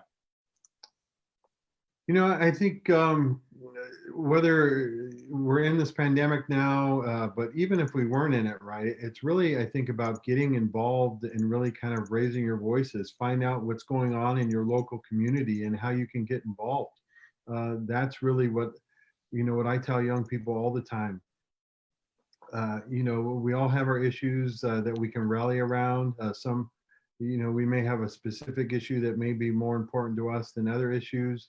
But, this is how you go out and how you become civically engaged, right? You get involved, you find out about the issues, you go to the town halls, you get involved in your local clubs. These are the things that need to be done. And it could be things, whether you want to go to like join the Rotary Club or the Kiwanis and maybe kind of do volunteer work that way, or kind of, doing more on the political side, going to one of your political clubs there that could be supportive as far as like your Democratic club or something like that. But it really is, I think, about getting involved. And a lot of these clubs right now, they're continuing to have meetings going on, even virtually. Find out when they are, join in, and kind of really get involved. That's just the best. There's no other way to do it, right? To become civically engaged and getting out there and doing it. And that's just what's got to be done. All right, Congressman, last question for you before we move on. In these times, what does it mean to you to be a resilient leader? Well, this is that's a good question, because this has really kind of put us out in a thing. Never in my lifetime would I ever imagine that we'd be going through something like this, that would kind of really be testing, the bounds of what we can do in our leadership and really how we take care of things. Really, it's for me right now. Being resilient is just about being active and being involved and really getting out there and engaging people. Before we were always very active, but we were going to different meetings. We were out in the community, trying to be as involved as we could. Limitations are put on us right now because of that. We can't get out and do the things that we used to be able to do. But in no way should that minimize our involvement at all.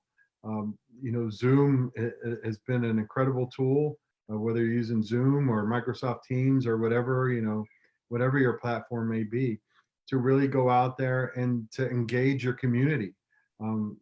I've been, over the last 2 weeks, I've been having town halls with each one of my cities in my district. We're still out there engaging them. We're still out there talking to them. We're still organizing meetings. We're still providing the information and doing everything that needs to be done. So it's really just about kind of making adjustments and really, doing your same work that you were always doing before, but just using a different platform to get it done. And so that's how I think you really show your resiliency. We can't let things like this kind of minimize us and make excuses to say, well, I would be able to do this, but now we got this pandemic going on, so I'm just going to sit back and just kind of wait for it to finish. Our resilient leaders, those individuals, are going to get out there. They're still going to get involved. They're still going to go do what needs to be done. They're just going to find another way to do it. And for me, that's what it's about, to be resilient. Got it. Thank you so much for your time, Congressman. Well, thank you, Nicholas. I really appreciate you having me on board. Yep. All right. Next up, we have Congresswoman Barbara Lee of California. Congresswoman, would you mind taking a few minutes to introduce yourself? Hello. Hi. Hi, can you hear me?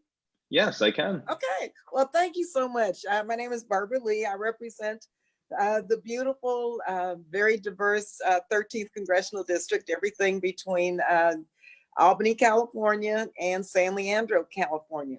I have a very vibrant AAPI community, which really has been so important to the entire life of my entire congressional district on so many fronts. And I'm a proud member of CAPAC, of course, and with our great leader, Congresswoman Judy Chu, and I'm proud to co-chair the Health Task Force. And so this is such an important moment to be with you, to address really so many concerns of the AAPI community, including now the rise of xenophobia and racism during this COVID-19 pandemic. And so the poll that came out recently showed that what 30% of Americans have witnessed someone blaming Asian Pacific Americans for the pandemic. 60% of Asian Americans are also reported witnessing this despicable behavior.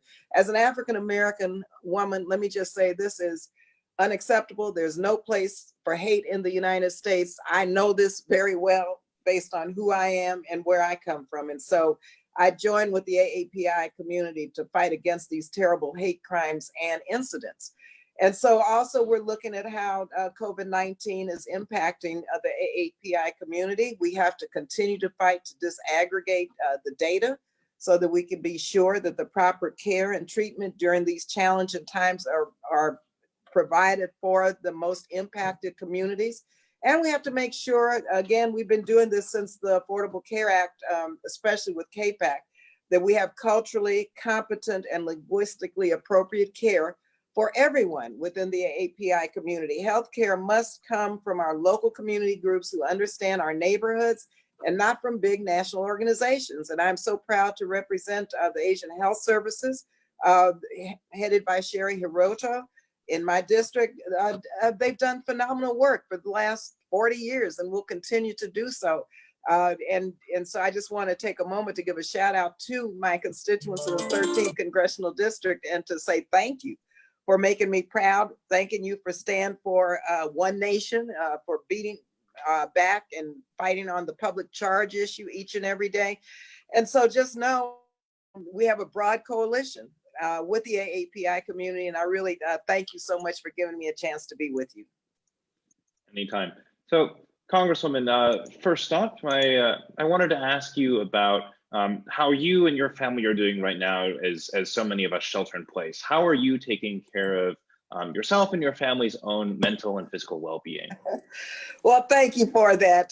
And first, let me just say, I have to thank all of our heroes and sheroes who are out on the front lines, our essential workers, our businesses, our residents who are really taking this pandemic into their own hands and making sure that they're taking care of our health and safety. So they're the ones on the front lines who we have to be most concerned about in terms of their personal protective equipment, in terms of their ability to get the testing and the jobs that they have lost, to make sure that they have or have been laid off from, make sure they get that unemployment compensation. So for me personally, I'm on 2 time zones, of course, being sheltering in place in California. So we're working day and night from like East Coast time to West Coast time on providing input into the legislation that the prior HEROES legislation that we passed last week, but also further legislation that will be coming forward, and working on committees and committee hearings. And so it's a new world. It's a new normal for us, but we're doing fine. And I'm able to take a walk once a day where the squirrels crawl around, not too many people. It's important to recognize that physical distancing is still so important. Wearing masks, I do that. And I'm encouraging all of those listening or viewing this to please, regardless of what this White House says, or regardless of how they demonstrate their ignorance on what is taking place, listen to the medical protocol, the medical scientists, the medical professionals, the healthcare workers, in terms of what's healthy and what's safe as we move slowly toward opening the economy. And so I'm urging everyone, and doing as many of these calls and video conferences as I can, to urge everyone to please maintain the protocols that are in place that will help get us out of here, this place. So, Congressman, on that note, given how things have progressed with the pandemic so far, it seems that there's a lot of fear right now, especially given the recent rise of hate incidents against the Asian American community. How would you advise the Asian American community to address this? Sure. And let me tell you, this hate, this despicable behavior, it's not new to the Black community, and I know it's not new to the AAPI community, given the history. But So right now, though, we're seeing this White House really exacerbating the hate that is in our country and has been here since its founding. And so what we have to do, first of all, I think, is speak up and speak out. What affects one affects all. And it's so important. And again, going back to thanking our chair, Congresswoman Judy Chu, for legislation and for really bringing us together, that people of conscience all over the country who despise hate come together and beat this back at this moment on behalf of the AAPI community. And so we have to raise our voices. We have to pass legislation that would prosecute people where hate speech leads to violence. This is not American. This is un-American. And we have to diminish what the White House is saying in terms of the name calling. And in terms of trying to identify this, I don't even want to say how he's trying to identify it. And this is the coronavirus. This is COVID-19, period. And so we have to not allow people in our communities to pick up the language of what these, in many ways, white supremacists are using.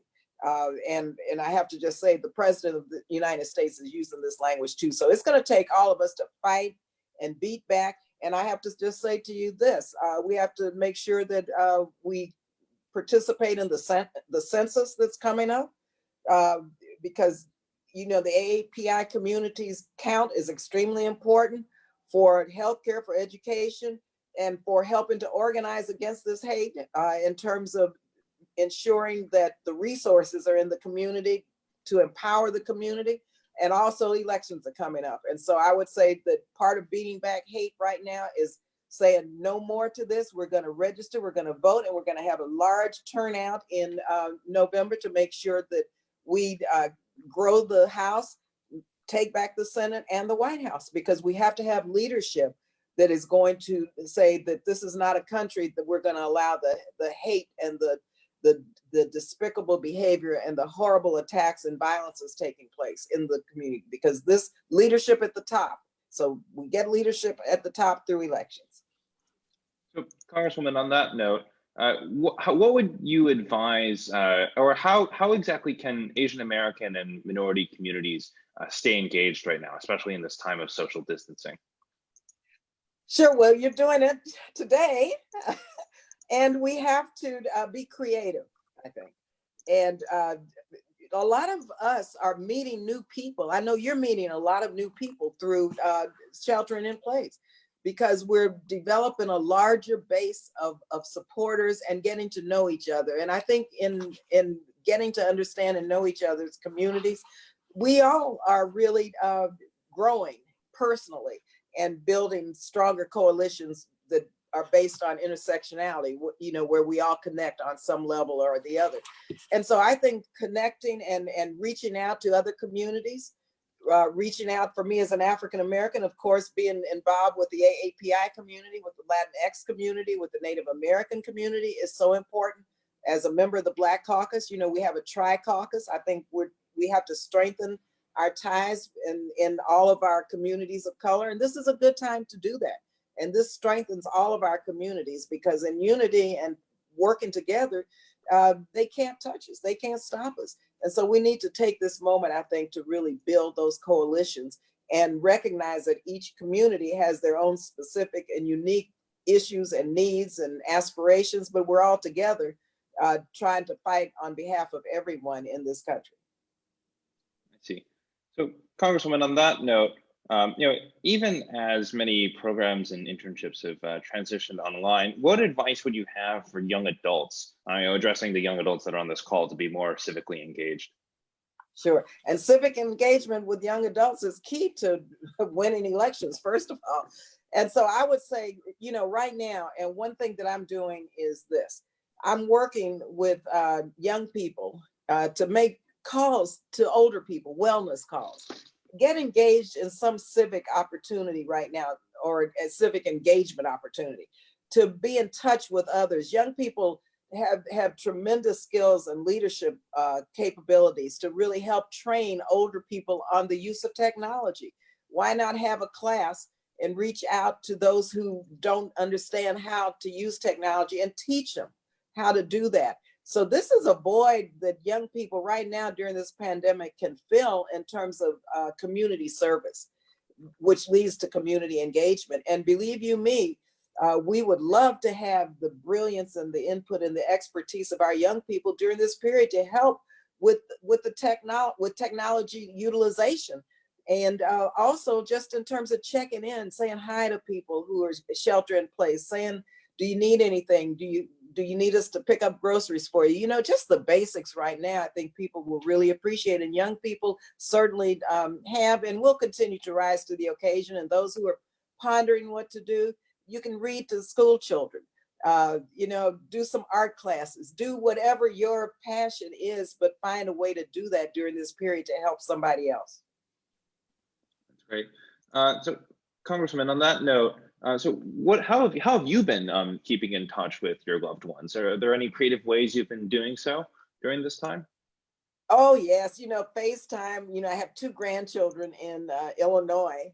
One is right now is receiving an honor from her school. She's one of the top 10 in terms of Illinois public schools in reading and math. So I'm going to have to try to get on to see her for a hot minute, but staying in touch with them through FaceTime and through Zoom calls and watching them make cakes and food and cook and my explaining what I'm doing. And actually, I have been putting together picture books in whatever little time I have and sending them to my grandchildren when they were babies with people they may or may not know, and they love it.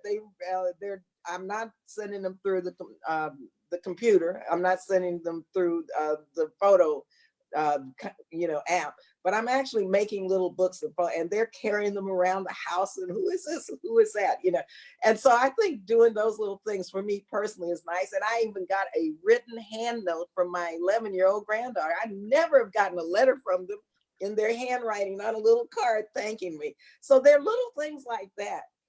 With my older granddaughter, who is, 27 now, she's sending me pictures and FaceTiming with her dog, Finn.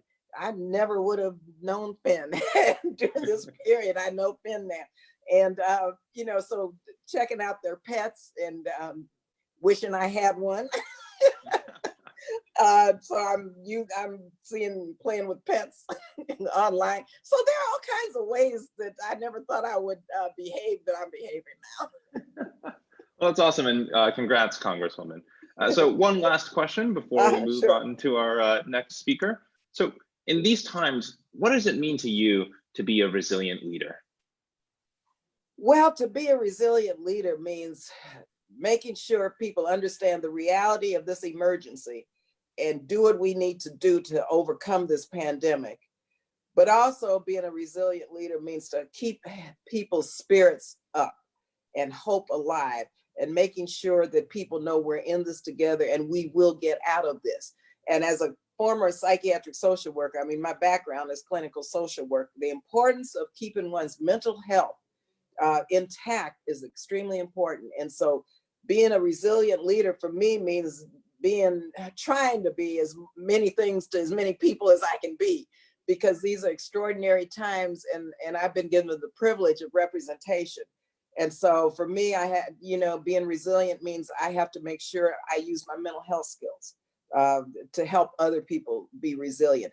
I have, as farmer, small business owner, I have to use my knowledge of small and minority owned business challenges to be a resilient leader for my small business community.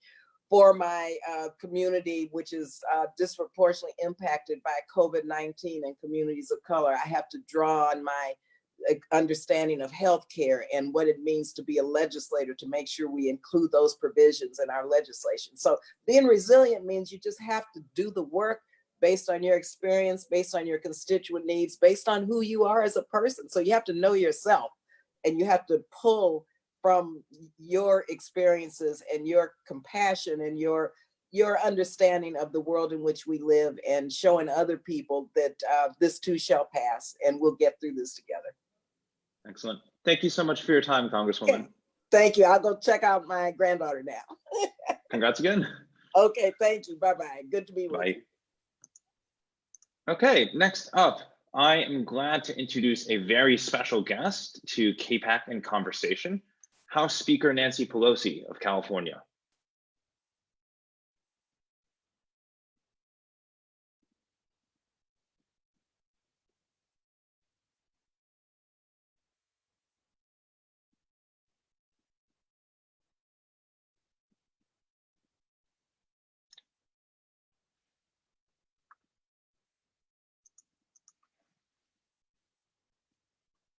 Obviously, I'm not the speaker. So I am just checking in because I think there might be a little technical glitch and we're just gonna hold some time here. So thank you, Nicholas, for spending your time with us today.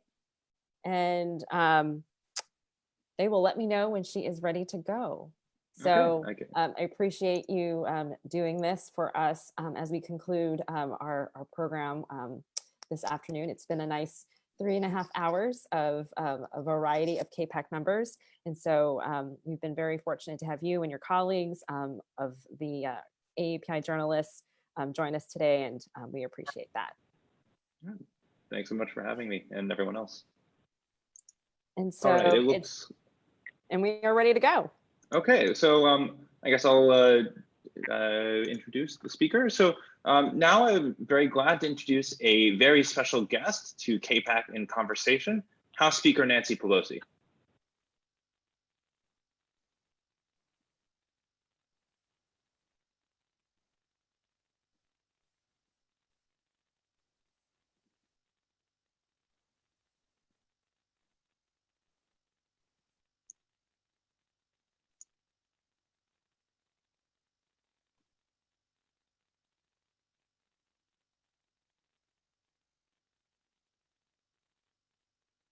Just stand by for a second while we get everyone situated.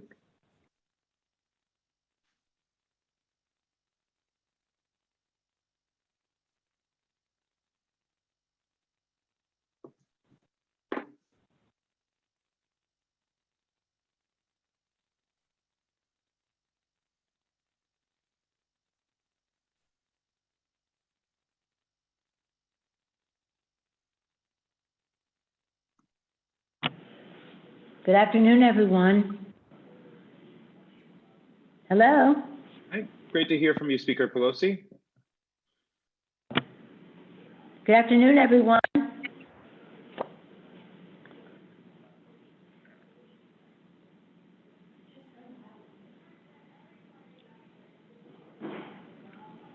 Thank you for joining us today, Speaker Pelosi. The floor is yours. Oh, thank you so much. Madeleine, thank you. As President and CEO of APAC, I thank you for your great leadership. To Representative Judy Chu, Madam Chair of CAPAC in the Congress, just a persistent and effective leader, constantly reminding us of why we are so proud, not that we need a reminder, but also of the challenges that we are facing, especially at this sad time. My friend Norman Netta, who I've known for decades, proud to be his friend. It was an honor to serve with him. He chaired our Infrastructure and Transportation Committee and taught us all a lot.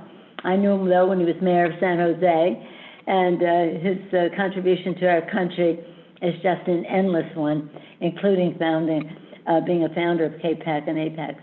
It's a privilege to join you during Asian Pacific American History Month. Although we can't gather in person, we still celebrate all of the AAPI men and women who have shaped our history, defended our nation, and strengthened our democracy.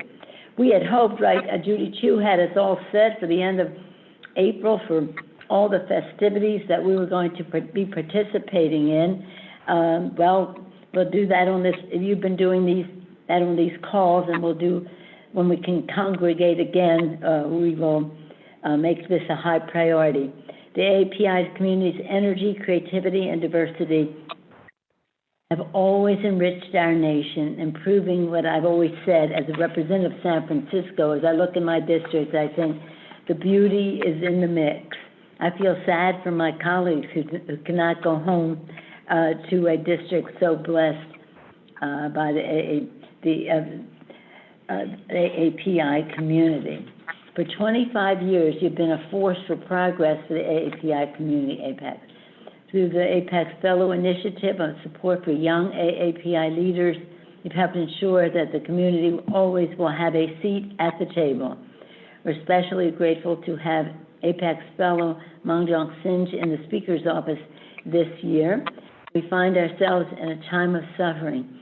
More than 90,000 tragically dead, more than 1.5 million sick, more than 36 million having lost their jobs. Every single day. Wouldn't that be right, Madam Chair, too?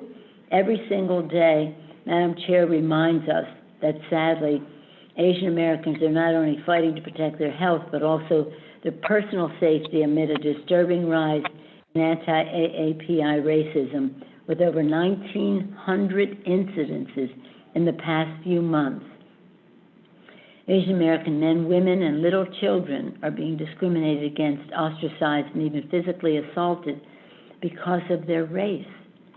For those who remember the systemic injustices perpetuated on generations of Asian Americans, these vile attacks are a challenge to the conscience of our country and must end.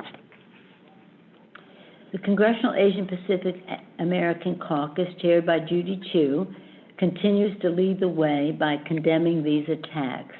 Their guidance has been vital in helping members and community leaders to respond to those heinous attacks and ensure our efforts do not incite further incidents. House Democrats will continue to stand with the AAPI community, speak out against anti-Asian violence and all forms of hatred and xenophobia by supporting Rep. Meng's resolution denouncing anti-Asian sentiment caused by the coronavirus, funding for hate crimes investigation and prevention through Jabara Hire No Hate Act, and we will get through this crisis together. With faith in our ability to meet the challenge, hope for a brighter, healthier future, and love of our fellow Americans. Thank you, APACs, for your continued partnership in this mission. Once again, on behalf of the United States of Congress, happy Asian Pacific Heritage Month. I say that as one so proud to represent my district, which is so beautifully enhanced by the Asian Pacific Islander community. And I thank all of you who contribute so much to our country's greatness. As I'm speaking to you, I'm thinking of Danny Inouye, who was in the Senate when I came here. Danny Akaka, who was in the House when I came here, went on to the Senate. Senator Matsunaga, who was such a wonderful friend to so many of us and taught us so much. The list of those who have served goes on and on. I do want to say, though, that it was a special privilege to serve with Bob Matsui when he was the leader in the Congress of the United States, and now with his wife Doris, and of course Norm Mineta. They both shared their stories, their families' personal stories. They taught us so much. They inspired us so much. They made such a tremendous difference. So with that, I thank you all again, and it's an honor to be with each and every one of you. I thank Judy Chu for her leadership and Norman Netta for just being who he is. Madeline, thank you for the opportunity to be with you this afternoon. Thank you.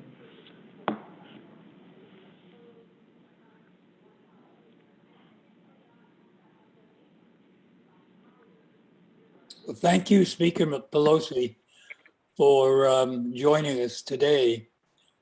I am so happy to see my good friend and former colleague, Speaker Nancy Pelosi, addressing our Asian American Pacific Islander community.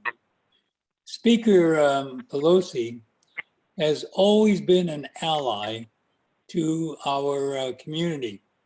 In fact, she was there at the formation of the Congressional Asian Pacific American Caucus with Congresswoman Patsy Meng, Congressman Don Young of Alaska, Bob Underwood of Guam, Congressman Neil Abercrombie of Hawaii, as Nancy mentioned, Bob Matsui, and myself.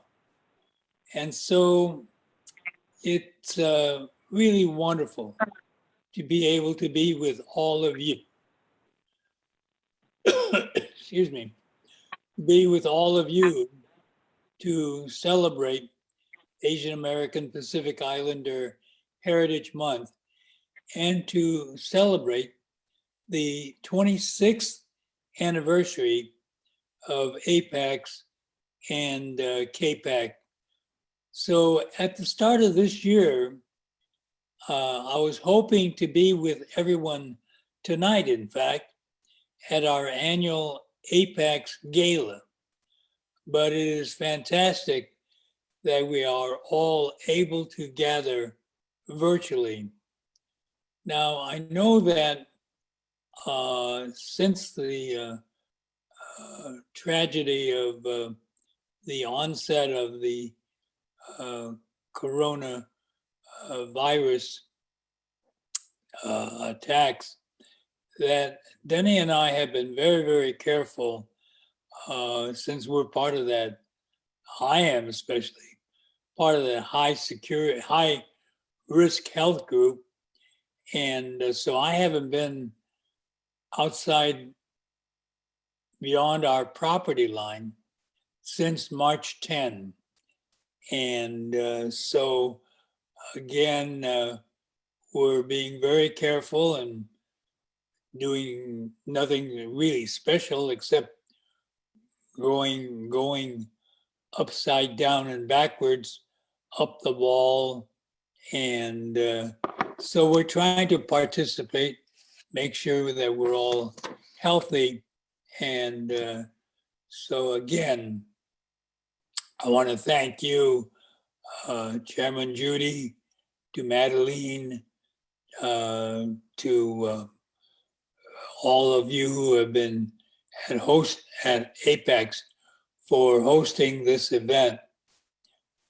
It is really very, very important as our community is growing that we make sure that our visibility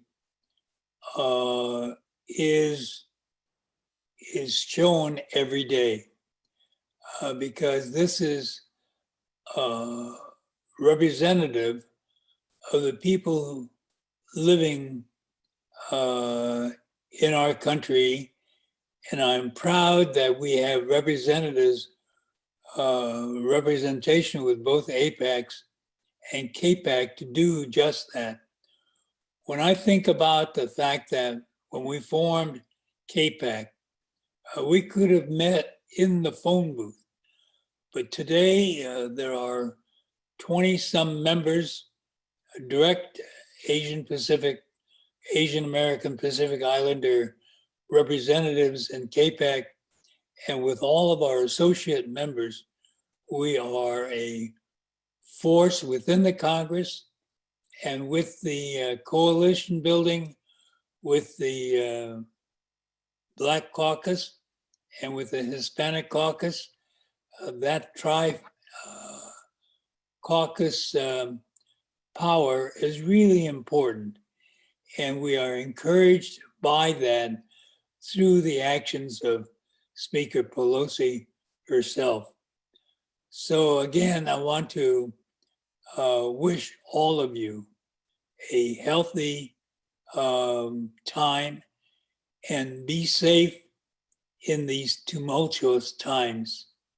And again, thank you very, very much, Speaker Pelosi, for taking the time out of your very busy schedule to spend with us this time. Thank you very much, everybody. Thank you, Norm. Thank you. Mr. Mayor, Mr. Secretary, Mr. Chairman, Mr. Secretary, again, thank you so much. Thank you, Norm. Thank you, Bye-bye. Nancy. Thank you.